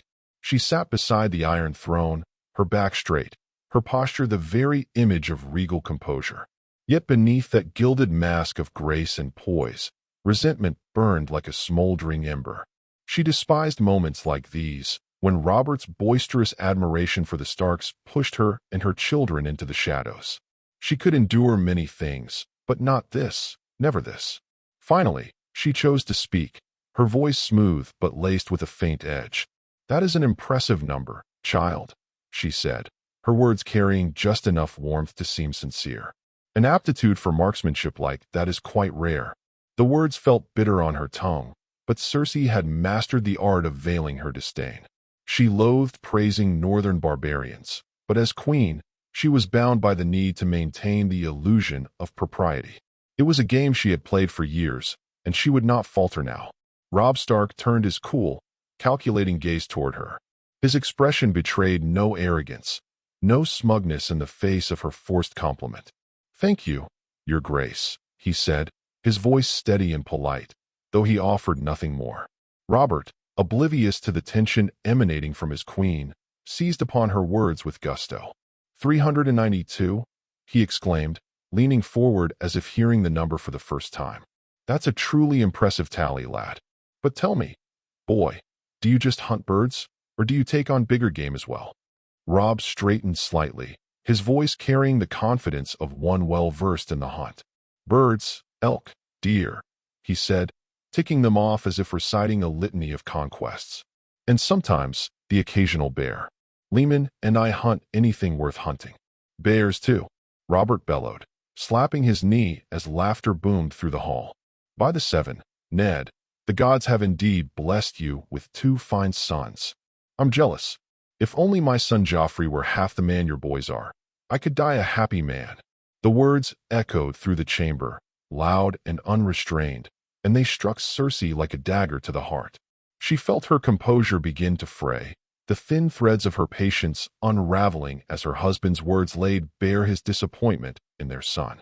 For years, she had endured the whispers, the endless praise heaped upon Leman Stark, the so-called Kraken Slayer. From the nobles at court to the small folk in the streets, tales of the boy's prowess had reached every ear in the realm. At just 8 years old, he had defeated Lord Drum of the Iron Islands in single combat. A remarkable feat, they all said. A legend in the making. Cersei had heard enough. So what if the boy had been lucky enough to beat an aging Ironborn lord? Luck had a way of inflating into myth, and myths were often nothing more than smoke and air. Yet now, not only was Leman Stark being praised, but his elder brother as well. Here, in her own court, by her own husband. And worst of all, Robert dared to compare them to her son. Her son, Joffrey, was to be king. He was destined to rule the Seven Kingdoms, to sit upon the Iron Throne and command the realm. He didn't need to wrestle bears or boast of hunting prowess to prove his worth. He was born of noble blood, a lion of Casterly Rock. And yet Robert, in his drunken reverie, had dared to cast him aside in favor of two northern savages. Her nails bit into the arms of her chair as the anger rose in her throat, threatening to choke her. Finally, she could endure no more. Rising to her feet, she spoke, her voice sharp and cutting through the din like a blade. "Our son is perfect just the way he is," she snapped, her words as venomous as the lash of a whip. "He doesn't need to be good at hunting pheasants to be king." The hall fell silent, the weight of her outburst hanging in the air like a storm cloud. For a moment, all eyes turned to the queen as she stood rigid, her emerald gaze blazing with fury. Then, with a sweep of her golden hair and a swirl of her emerald gown, she turned on her heel and stormed from the throne room. The heavy doors slammed shut behind her, their echo reverberating through the hall. A stunned silence lingered in her wake, the courtiers exchanging nervous glances. Robert, for his part, simply watched her go, his expression a mixture of bemusement and resignation. After a moment, he shook his head, muttering something under his breath before rising from the Iron Throne. "Women," he grumbled, taking a long swig from his tankard. Always so damn touchy. He turned back to Ned and Rob, his grin returning as if nothing had happened. Come, brother. Let's not let her sour the mood. You and your boy will join me for dinner tonight. We'll feast like kings. With that, the king lumbered off, his tankard in one hand and a bottle of ale in the other. The courtiers, sensing the king's departure as a signal, began to disperse, their whispers filling the hall like the rustle of leaves in a storm. Ned watched Robert go, his expression inscrutable. He exchanged a brief glance with Rob, whose face remained calm, though his blue eyes flickered with something unreadable. Something is amiss with Lady Cersei. I can feel it, but what? 292 AC, Sunspear. As the Winter's spear glided into the port of Sunspear, its dark wooden hull cutting through the azure waters of the summer sea, Rob and Leman Stark stood side by side on the deck, gazing at the city that rose before them like a vision from a tale. Sunspear shimmered under the unrelenting Dornish sun, a city of sand and stone, its towers and spires rising defiantly against the golden horizon. The air was alive with heat and motion, carrying with it the mingled scents of salt and exotic spices, mingling with the faint tang of citrus from the groves that dotted the coastline. The brothers descended the gangplank with measured steps, their boots landing on the sun-warmed stones of the dock with a faint echo. The stark contrast between the cold, snow-dusted grounds of Winterfell and the almost burning heat beneath their feet was jarring, yet invigorating. Around them, the port was a riot of sound and color. Sailors called to one another as they unloaded goods from sleek Dornish vessels and round-bellied trading ships from Essos. Merchants argued over prices in a dozen different tongues, their wares displayed on tables draped with brightly dyed cloths. The goods themselves were a feast for the eyes, glinting silver jewelry inlaid with turquoise, bolts of silk in colors so vibrant they seemed to drink in the sunlight, baskets overflowing with oranges and lemons, and jars of spices that perfumed the air with their fiery promise. Rob turned his head slightly, his gray eyes narrowing against the brilliance of the sun as he took in the scene. It's like stepping into another world, he murmured, his voice low enough that only Leman could hear. It is, Leman replied, his tone tinged with excitement. His wolfish grin spread across his face as he swept his gaze over the thrumming port. Ahead of them, a small contingent of Dornish guards in bright armor waited, their polished steel catching the sunlight and refracting it like shards of fire. Their armor was unlike anything worn in the north, light and flexible, designed for mobility in the heat, and adorned with intricate etchings that spoke of Dorne's storied past. They carried spears tipped with cruelly curved blades, and their expressions were a mix of practiced aloofness and faint curiosity as they regarded the two northern visitors. At their head stood a herald clad in robes of ochre and crimson, the sigil of House Martell, a sun pierced by a spear, emblazoned on his chest. Lord Stark, the herald announced, his voice smooth and practiced. He bowed low, though his keen eyes assessed them as he straightened. On behalf of His Grace Prince Doran Martell, I bid you welcome to Sunspear. Your arrival has been greatly anticipated. Rob inclined his head politely, while Leman offered a more casual, almost roguish grin. Lead the way, Leman said, his voice carrying the faintest hint of challenge, as if daring the herald to find fault with the Northmen. The brothers mounted the sleek, sand-colored horses that had been provided for them, their Dornish escorts forming a protective formation as they began the journey into Sunspear proper. The horses were smaller and more agile than the shaggy northern destriers they were used to, but they moved with a grace and ease that suited the terrain. The city unfolded before them, its streets a maze of narrow, winding paths that seemed to hum with energy. The buildings were tall and closely packed, their pale sandstone walls reflecting the light in a way that made them seem almost golden. Many were adorned with intricate tile work in vibrant shades of blue, green, and gold, forming geometric patterns that seemed to ripple in the sunlight. Balconies draped with flowering vines and colorful fabrics jutted out over the streets, and archways carved with the sigils of noble Dornish houses connected the upper levels of some buildings, creating a sense of both grandeur and intimacy. The people of Sunspear were as striking as the city itself. They moved with an easy confidence, their dark eyes sharp and watchful, their clothes flowing and vibrant, as if every individual carried a piece of Dorne's spirit within them. Women walked with pride, their hair adorned with gold and jewels, their dresses clinging to their forms in a way that spoke of both elegance and practicality. Men in loose tunics and embroidered vests lounged in the shade, their laughter and banter spilling out into the streets. Children darted through the crowd, their laughter ringing out like wind chimes, and vendors called out their wares in voices that rose above the din, offering everything from ripe pomegranates to cooled glasses of sweet wine. The heat was a constant, pressing down on the northerners with a weight they weren't accustomed to. Yet it wasn't oppressive, it was alive, a steady pulse that seemed to resonate with the rhythm of the city. The scent of citrus mingled with the salty tang of the sea and the rich, heady aroma of spices, cinnamon, saffron, and something unfamiliar that tickled the senses and lingered in the air. Lehman leaned over slightly toward Robb, a glint of amusement in his eye. "I wonder what Jon would think of this," he said, his voice low and filled with mirth. "The bastard would probably faint from the heat before he even got to see the sights."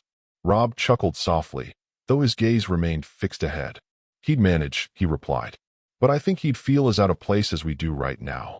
As they approached the heart of Sunspear, the towering spear-like structure of the old palace came into view.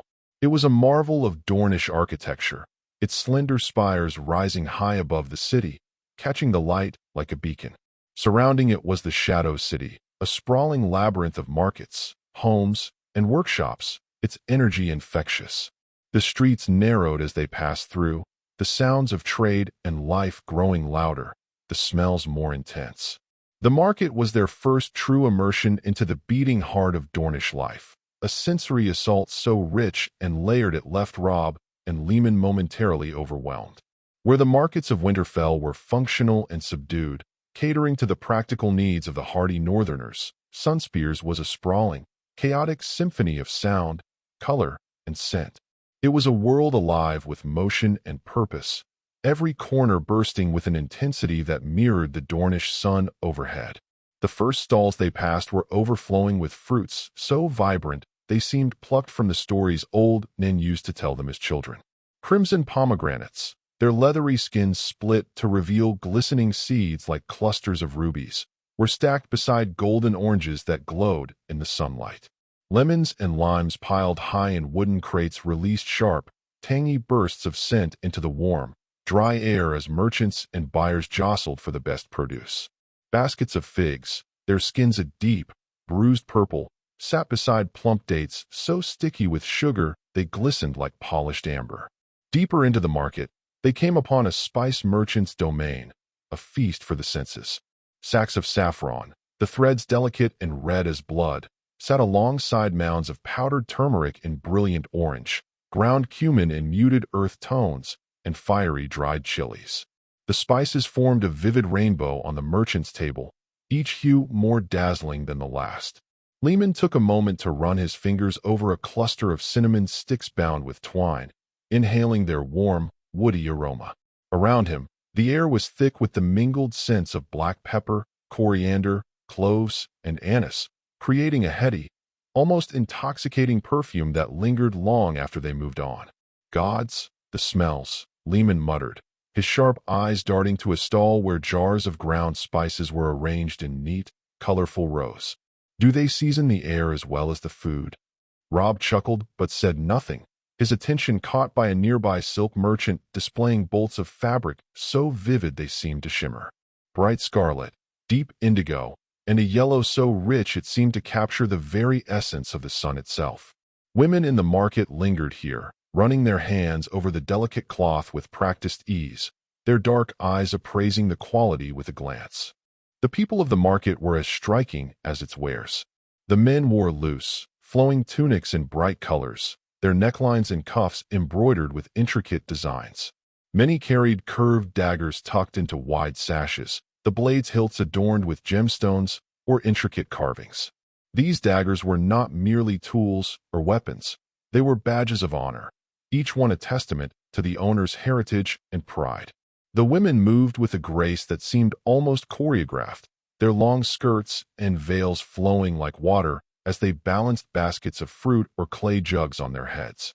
Their jewelry caught the sunlight, gold bangles jingling softly with every step, necklaces of polished amber and turquoise lying against sun-kissed skin. Even the children, darting between the stalls with wild abandon, were part of the spectacle. They laughed and shouted in rapid Dornish, their voices mingling with the calls of merchants hawking their wares. One boy, no older than 10, led a small monkey on a chain, the animal chittering and performing small tricks that drew appreciative laughs from the crowd. Another child, a girl with a cascade of dark curls, danced to the lively tune played by a trio of musicians on the corner. The musicians strummed stringed instruments, their melodies weaving through the air like a living thing, adding to the market's infectious energy. They passed an open square, a rare pocket of calm amidst the bustling chaos. At its center stood an elaborate fountain, carved from pale stone and decorated with intricate patterns of serpents and suns, symbols of House Martell. Water spilled from the mouths of carved dragons into wide basins below, catching the sunlight in glittering arcs. The sound of the water, cool and soothing, was a stark contrast to the market's lively hum. Children played at the fountain's edge, splashing their hands in the clear water, their laughter bright and carefree. A flock of small birds flitted down to drink from the fountain's edge, their wings iridescent in the sunlight. "This is what life is supposed to feel like," Lehman said, his voice uncharacteristically soft as he watched the scene. There was no envy in his tone, only wonder. Robb nodded, though his eyes were drawn to a pair of young men sparring in the square. Armed with wooden staves, they moved with a fluidity and precision that was as much art as combat. Their feet barely touched the ground as they twisted and struck, their movements timed to the rhythm of the crowd's cheers. It was not the brutal, straightforward style of northern warriors, but something altogether different, graceful, calculated, and deceptively deadly. Lehman, grinning, flipped a silver coin toward the fighters. "For your skill," he said, his voice carrying over the crowd. The young men paused, bowing deeply in thanks before resuming their duel with renewed vigor. The brothers lingered in the square a moment longer, soaking in the vibrancy around them. Robb found himself thinking of Winterfell, of the quiet markets and muted tones of the north, so different from this kaleidoscope of life and motion. He wondered if his people could ever embrace something so foreign, so full of fire. As they moved on, the market continued to unfold before them, a seemingly endless expanse of wonders. The brothers passed stalls selling perfumes in glass vials shaped like flowers, their scents exotic and alluring. There were jewelers with cases of pearls and garnets, fishmongers with trays of silver-scaled catches, and even a seller of exotic animals, a parrot that squawked in High Valyrian, a sleek desert cat with eyes like molten gold, and a small, restless serpent coiled in a glass terrarium. The journey from the bustling streets of Sunspear to the palace felt like a gradual shedding of the chaos of the city for the serenity of regal opulence. The palace of Sunspear was no mere fortress. It was a vision drawn from the dreams of kings, shaped by the sands and sun of Dorne into something uniquely beautiful. Towering palm trees lined the path to its gates, their broad fronds swaying lazily in the warm breeze. Gardens, vibrant with life and color, sprawled in all directions, filled with flowering plants that seemed to hum with vitality. Bougainvillea spilled over stone walls in cascades of purple and pink, and citrus trees stood heavy with fruit, their aroma mingling with the intoxicating scent of jasmine carried on the wind. The architecture of the palace was a revelation to the northern eyes of Robb and Lehman Stark. Where Winterfell was built for function and defense, its cold gray walls standing as an enduring bulwark against time and weather, Sunspear was a place of grace and artistry. Domed roofs of gold and ochre gleamed in the sunlight, and archways carved with intricate patterns seemed to dance with light and shadow. Mosaic tiles adorned every surface, depicting scenes of Dornish history, from the arrival of the Rhoynar led by Nymeria to the fiery sigil of House Martell, a blazing sun pierced by a spear. The mosaics shimmered as though alive, catching the golden light and throwing it back in brilliant hues of red, orange, and gold. The brothers were greeted at the palace gates by attendants dressed in flowing robes of bright scarlet and gold. Their manners were polished but warm, and they spoke with the distinctive Dornish cadence, a lilting rhythm that made even their formal greetings sound like poetry. Ushered inside, Robb and Lehman were struck by the contrast between the harsh, unrelenting sun outside and the cool, shaded elegance within. The walls of the palace hallways were lined with decorative fountains and narrow channels of running water, a clever use of Rhoynish engineering to keep the air cool and refreshing. Light filtered through ornate lattice screens, casting delicate patterns on the stone floors, and the faint rustle of palm fronds from the open courtyards added a soothing melody to the serene atmosphere. Finally, they entered the grand hall, a space designed to awe and inspire. The high ceiling was supported by slender columns, their surfaces inlaid with patterns of lapis lazuli and gold. The hall was lit not only by sunlight streaming through high, arched windows, but also by chandeliers crafted from wrought iron and hung with colored glass. The floor was a masterpiece of mosaic art, depicting the union of fire and water, a tribute to the Rhoynar heritage of Dorne. At the far end of the hall, seated upon a carved wooden chair adorned with the sigils of his house, was Prince Doran Martell. Prince Doran exuded an air of quiet authority. His robes, a deep shade of ochre trimmed with crimson, were simple yet elegant, a reflection of the measured dignity that defined him. Though his body betrayed signs of wear and illness, his hands rested heavily on the arms of his chair, and his posture was that of a man accustomed to pain. His gaze was as sharp as the edge of a spear. His dark eyes, pools of quiet intelligence, studied the young northern lords as they approached, weighing them without a word. Standing beside him was his younger brother, Oberyn Martell, a stark contrast to Doran's restrained composure. Oberyn's presence was like the heat of the desert itself, intense, magnetic, and dangerous. He wore a tunic of deep gold embroidered with suns and serpents, open at the chest to reveal a lithe, muscular frame. His dark hair curled loosely around his face, framing sharp cheekbones and a grin that promised both charm and menace. In one hand, he held a goblet of Dornish red, swirling the wine lazily as his keen eyes assessed Robb and Lehman. "Welcome, young lords of House Stark," Doran said at last, his voice smooth and deliberate, carrying the weight of a ruler accustomed to measured words. "We are honored to have guests from so far afield."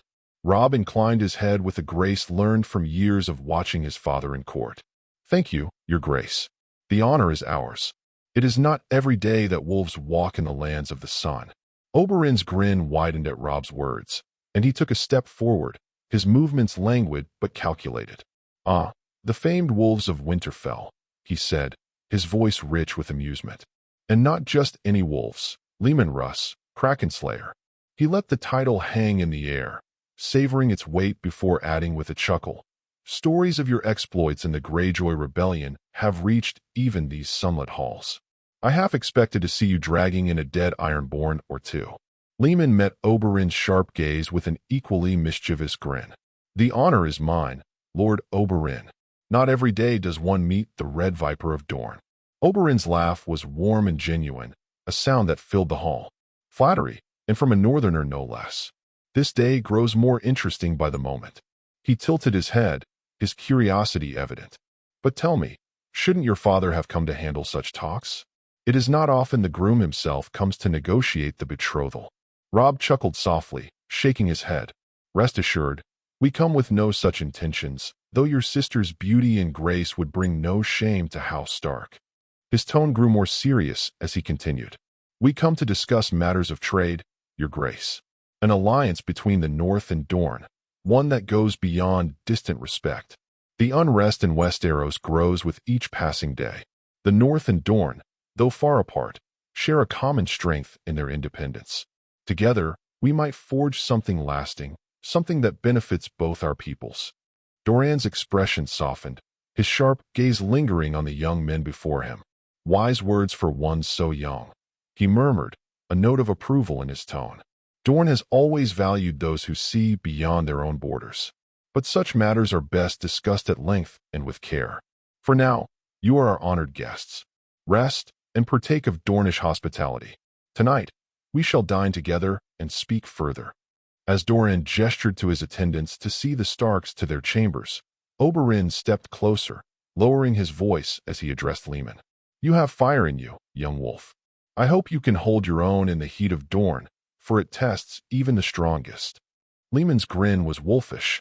I've wrestled krakens, Lord Oberyn. I think I can handle the sun. As twilight descended upon Sunspear, the flickering torches and lanterns illuminated the winding corridors that led Robb and Leomund Stark to the palace's grand dining hall.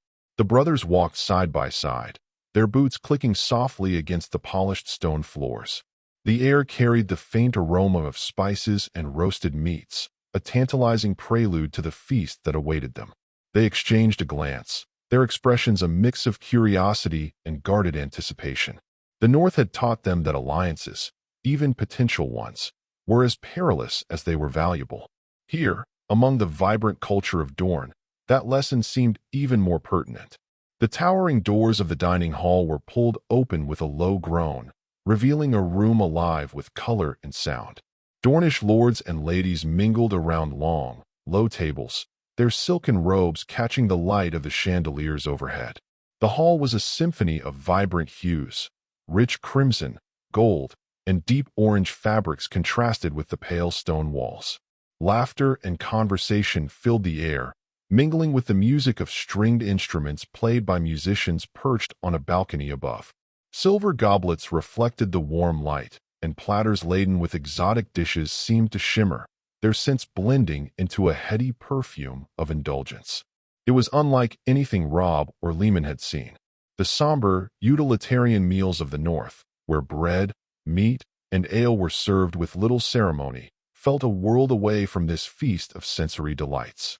Yet neither Stark let the opulence distract them.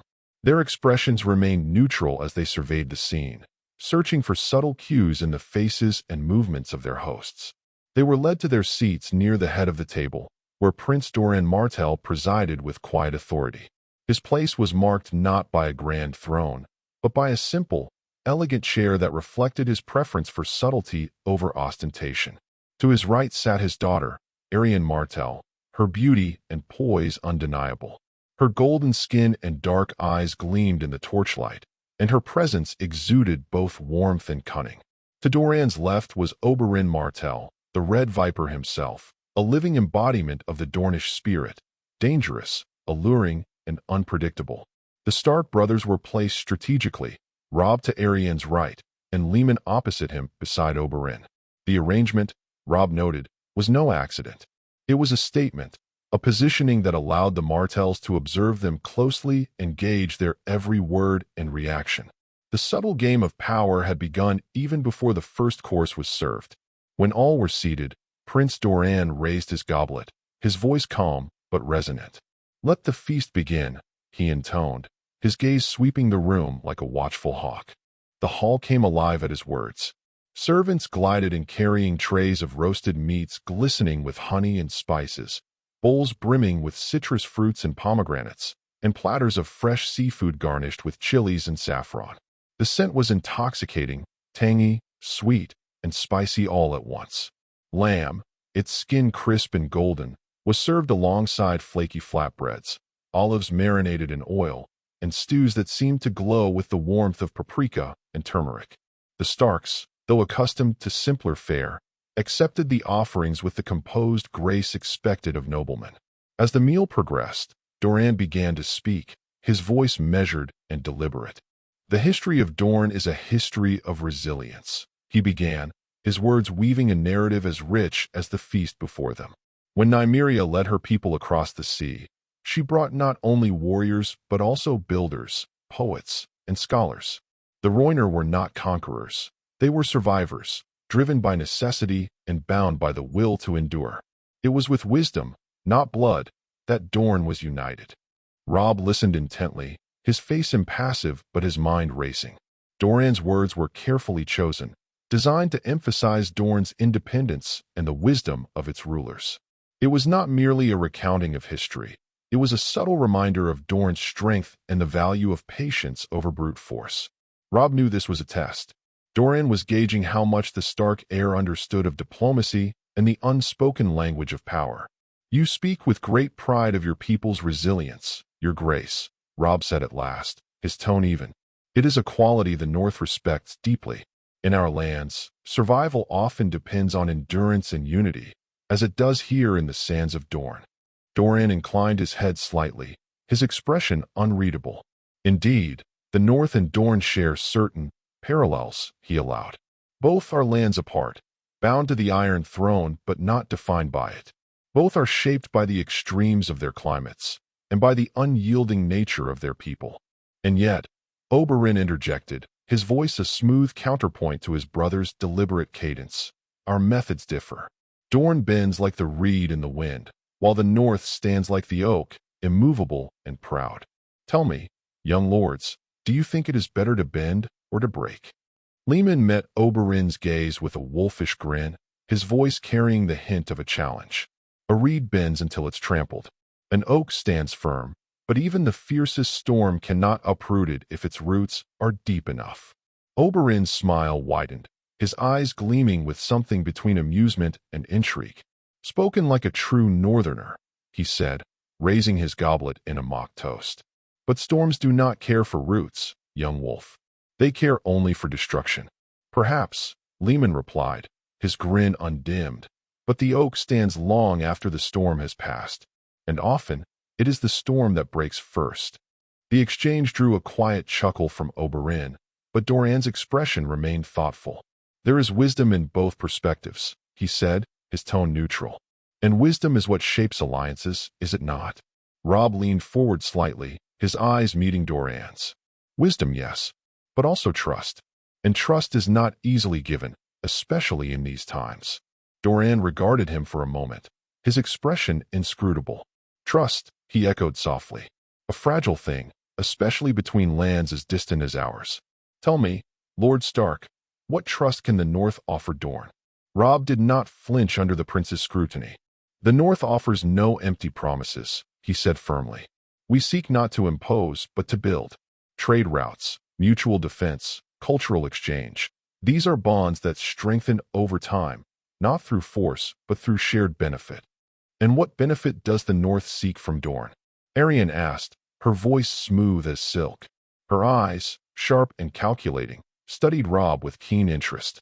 Robb allowed a faint smile to touch his lips. Your Grace, the North seeks only what is fair. Spices, wines, silks.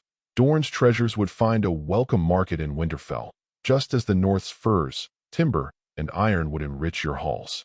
Trade is the foundation of prosperity, and one other thing that is best discussed in private. And yet, Doran said quietly, his gaze unwavering, prosperity often comes at a price. What price is the North willing to pay? The question hung in the air, heavy with implication. Robb and Leman exchanged a brief glance, understanding that the Martells were not merely testing them. They were measuring the weight of their intentions. We are willing to pay the price of sincerity, Robb said at last. No more, no less. Doran nodded slowly, as if satisfied with the answer, though his expression revealed nothing. Then let us see if sincerity is enough to withstand the sands of Dorne, he said, raising his goblet once more. The conversation shifted seamlessly from the grand history of Dorne to more personal topics, and Robb's thoughts were drawn back to Doran Martell as the prince continued speaking with quiet dignity.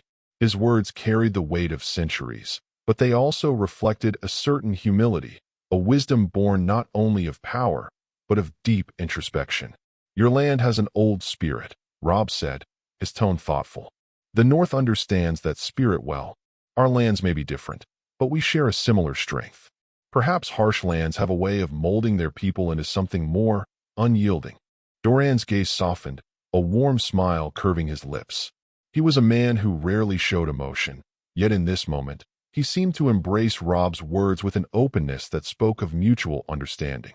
That, young Stark, is precisely why we of Dorne have stood so firm throughout the centuries, Doran mused, leaning slightly forward, his fingers tracing the rim of his goblet as he spoke. Others look to the south, to power, wealth, and grandeur, but we look to our people, to our history. And that is why, even the dragons, with all their fire, failed to completely conquer us. Robb nodded, respecting the quiet pride in the prince's voice. There was a history here, one built not on riches or territory, but on something far more difficult to measure, the endurance of a people bound by shared struggle and survival. He knew that Dorne's defiance, its ability to resist all who sought to subjugate it, was no simple matter of stubbornness. It was a product of generations that had survived the harshest of climates, the most dangerous of enemies, and the fiercest of trials. In that, they were like the North, where the weather was cold and unforgiving, and the people even more so. Across the table, Oberyn Martell's sharp voice sliced through the calm exchange between his brother and Robb. He was deep in conversation with Leman, his attention rapt, his face illuminated by a mixture of intrigue and amusement. They were speaking of battle tactics, of strategy, and of the brutal fights that marked their paths to power. Oberyn's eyes gleamed with excitement as Leman recounted his experiences during the Greyjoy Rebellion. Leman's voice, though calm, held an intensity that spoke of the heat of battle. "The Ironborn are nothing if not tenacious," he explained, his voice lowering conspiratorially. "But they lack discipline. They are men of strength, but not of skill. They rely too much on brute force, with little thought for tactics beyond the immediate strike." He paused for a moment, his eyes distant as though recalling the sharp tang of blood in the air. "It's a wonder they manage to take anything by surprise." Oberyn's lips curled into a half-smile, the flickering light from the torches casting shadows on his sharp features. "Brute force alone is a fleeting advantage," he said, his voice rich with experience. "A strike of strength may win the moment, but it cannot win the war. True power lies in finesse. It's what makes the difference between a warrior and a butcher." He leaned in closer, his tone becoming more conspiratorial. "Tell me, Leman, what did you do with the red ring? I did not see it on your person tonight, or when you arrived." Leman's eyes gleamed, a touch of pride flickering behind them. "The red ring no longer exists as it once did," he said, his hand brushing the scabbard at his side. "I had it reforged into swords for myself and Robb." He patted the hilt of his blade, a soft metallic ring echoing in the air. "This one is mine. It is called Mjalnar." Oberyn's gaze sharpened, a note of surprise flickering in his eyes as he took in the weapon. His fingers tapped the edge of his own scabbard, the motion almost instinctual, a man who appreciated the craftsmanship of a fine weapon. "I can tell from a glance that the craftsmanship is exceptional," he remarked, his voice soft with admiration. His fingers traced the intricate design of Mjalnar's scabbard, his eyes lingering on the hilt, where runic symbols were carved with an artistry that spoke of careful hands and skilled work. "It's fitting for the youngest knight of the realm." Leman chuckled, not fully certain how much of a compliment that was, but appreciating the sentiment. "The work in forging it was a gift in of itself," Leman replied.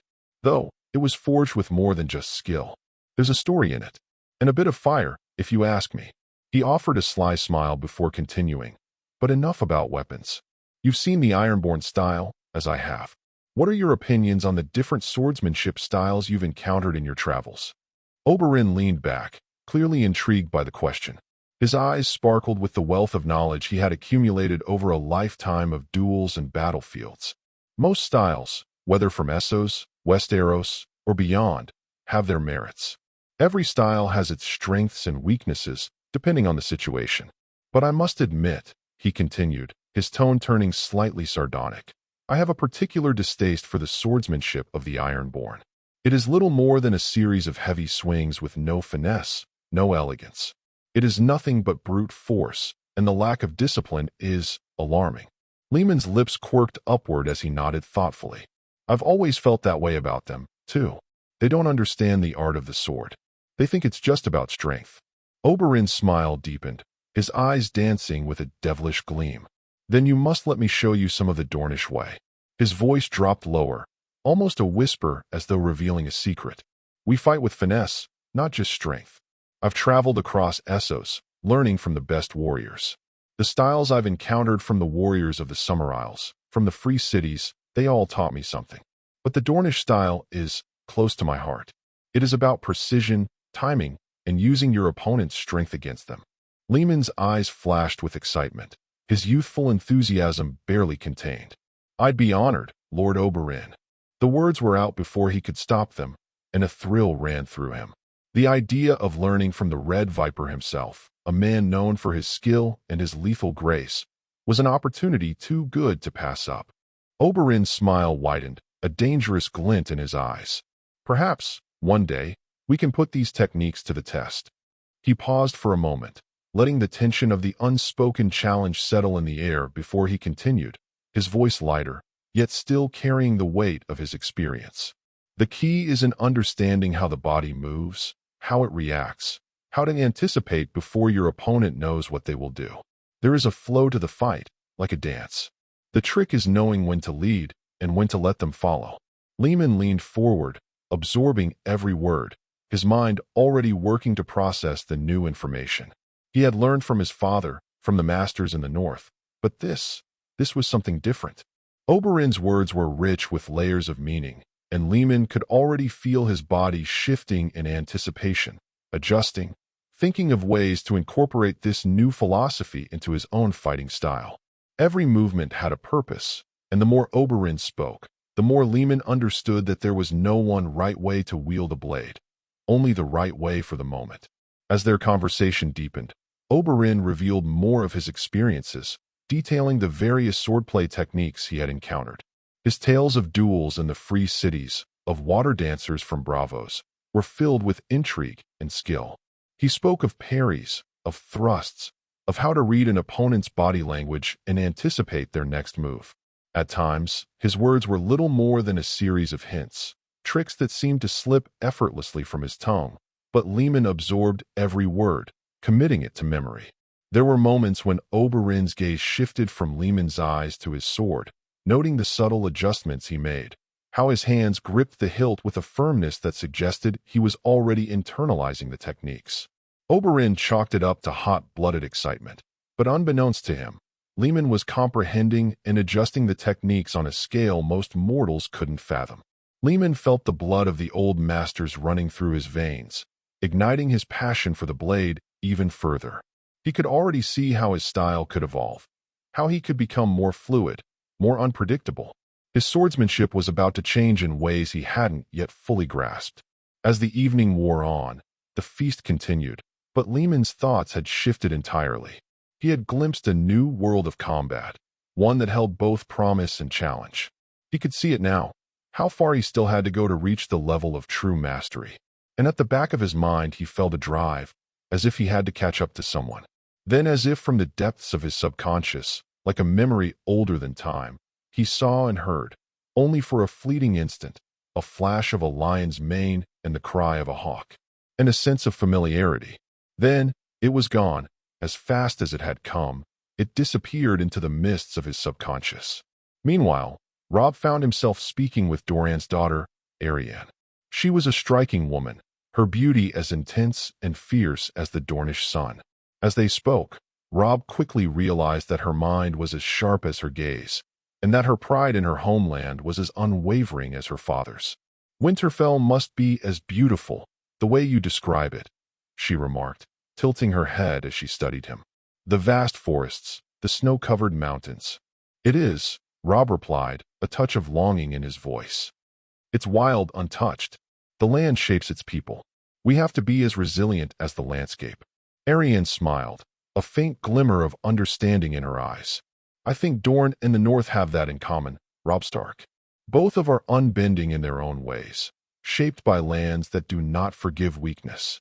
As the evening wore on, the atmosphere in the hall grew warmer, the laughter and music blending into a harmonious celebration. Servants brought out goblets of Dornish wine, dark and rich, the flavor heady and complex. To the Starks, it was unlike any wine they had ever tasted, bold and vibrant, much like Dorne itself. When the meal finally came to an end, Prince Doran rose, his calm gaze sweeping over the room. "Tomorrow, we will discuss in depth the purpose that brought you here. But for tonight, let us rest and enjoy the company we share." XXX.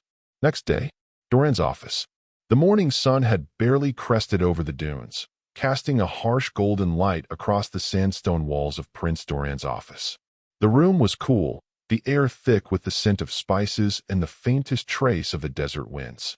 High above, the tapestries depicting the Martell family's proud history fluttered gently in the breeze, while the heavy wooden door, bound in iron, closed with a finality that echoed in the silent room. Lehman and Robb sat across from Doran, the tension between them palpable, a silence that lingered far longer than the usual pleasantries. Their eyes met for a moment before both turned their attention to the prince. Doran Martell, the master of Dorne, had the air of someone who was never quite surprised, nor ever caught off guard. His presence was deliberate, measured, his long fingers drumming lightly on the dark oak of his desk, as if he were considering not just the words spoken, but the meaning behind them. His gaze, cold and calculating, never wavered. The faintest smile tugged at the corner of his lips, but it held no warmth. Only the understanding of a man who had spent his life carefully navigating the treacherous world of politics, both in Dorne and beyond. So, Doran began, cutting straight to the heart of the matter. You wish to talk in private. Speak. The words were simple, but the undercurrent of challenge beneath them made it clear that Doran expected nothing less than the full truth, even if it meant that truth would be wrapped in layers of deceit. Lehman and Robb exchanged a glance, the tension between them rising as they realized that their every word was being weighed and measured. Their mission, their goals, everything depended on how this conversation unfolded. Lehman's voice broke the silence, his tone smooth, but with a certain edge to it. We have come to you with a proposition, he said, leaning forward slightly, his fingers lacing together as he met Doran's gaze. One that will benefit both Dorne and the North. Robb's eyes flickered to Lehman, catching a brief moment of understanding before he shifted his focus back to the prince. His posture was guarded, his words carefully selected. We've discovered a method of creating glass that could revolutionize production. It would allow us to create vast quantities of high-quality glass with a fraction of the effort that traditional methods require. We could completely subvert all glass making from Mir. Doran's brow furrowed slightly, but he said nothing. His gaze remained fixed on the two young men, studying them with a scrutiny that felt almost too invasive. Robb could sense the prince's careful watch over every movement, every inflection in his voice. Doran had seen more than his fair share of deals, and he knew how to tell when someone was withholding something. Lehman continued, his voice steady but laced with a subtle challenge. What we are proposing is that the production of this glass be set up in Dorne, with the profits shared between the North and Dorne, 60-40. We will provide the necessary raw materials from the North, including snow ash exclusive to our northernmost regions, while Dorne will have to procure the rest.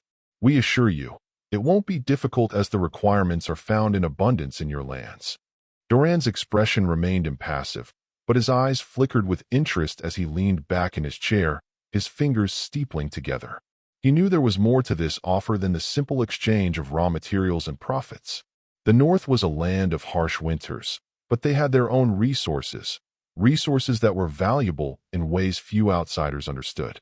Snow ash, in particular, was probably critical to the process, but the method of production itself was the true gem. If they're so cheap, why are you not just importing the required materials from us? Doran asked, his voice calm, but with an unmistakable sharpness to it. He wasn't a fool. The North had its own reasons for proposing this deal, and he had no doubt that they were not as simple as they appeared on the surface. Robb's gaze never wavered as he replied. The North doesn't have the finances to set up production as quickly as in Dorne. Also, in the first year, we propose that the profits from Dorne's production be used to help set up production in the North. The words hung in the air like a challenge. Doran's eyes narrowed, and for a moment, the room seemed to grow colder despite the warmth outside. This was a gamble. Both sides were asking for something beyond the ordinary, a sharing of resources and profits that would require trust neither of them were ready to offer freely. But Doran was no stranger to deals like this. He understood the delicate balance of power and the importance of making sure that both sides walked away with something of value. I see, Doran said finally, his voice quiet but filled with a dangerous undertone. You wish for us to shoulder the initial risk, while you take the time to establish your production. It is a reasonable enough request, I suppose. But what guarantees do you offer that this will not become a one-sided arrangement? That we will not be left with nothing once you have what you need? Lehman and Robb exchanged another glance, and Robb could feel the weight of the moment pressing on him. There was no room for mistakes here, no room for weakness. They had come too far to allow this negotiation to falter. We will ensure that the profits are split fairly, Robb said, his tone firm. Plus you know well how much we value oaths in the North. Still, The risk is too much. Doran leaned in. I propose this. The profit is split half and half. In exchange, Dorne will provide 4 glass gardens in the first year. And to ensure balance, we will not expand production till the North has caught up. Doran studied them both for a long moment, his expression unreadable. The glass gardens were a significant offer, one that spoke to the practicalities of the deal. The North's climate could be unforgiving, but these greenhouses would allow them to grow crops and plants in the harsh winters, perhaps even begin to cultivate resources that would otherwise be impossible to grow in such a frigid climate.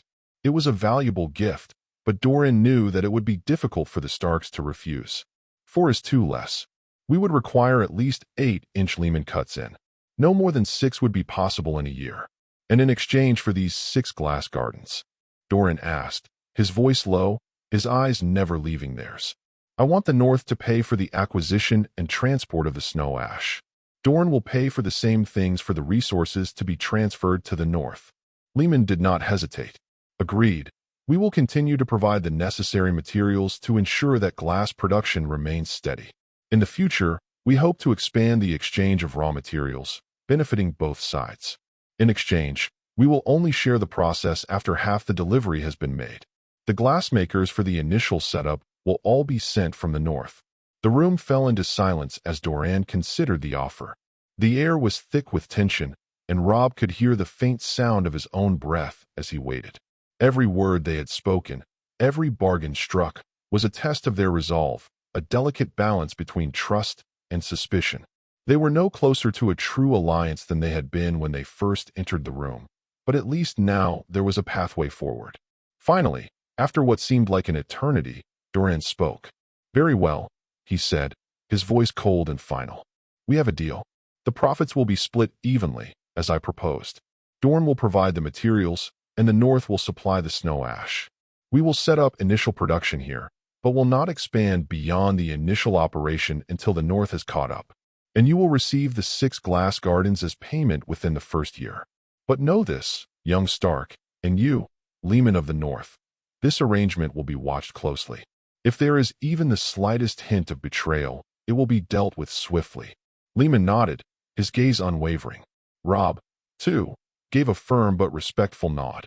The deal was struck, and while they had gained much, they had also given much. They would walk away with what they needed, but the consequences of any misstep would be severe. Agreed, Leman said, his voice steady. And similarly, you should refrain from trying to acquire the recipe from us before the decided time. With that, Doran's eyes softened ever so slightly, and he gestured toward the door. Then it is done. We will begin preparations. This is the last part, at least until more chapters are out. I hope you enjoyed. Remember to support the writer. Like, sub, and share the video for more awesome stories. See you in the next video.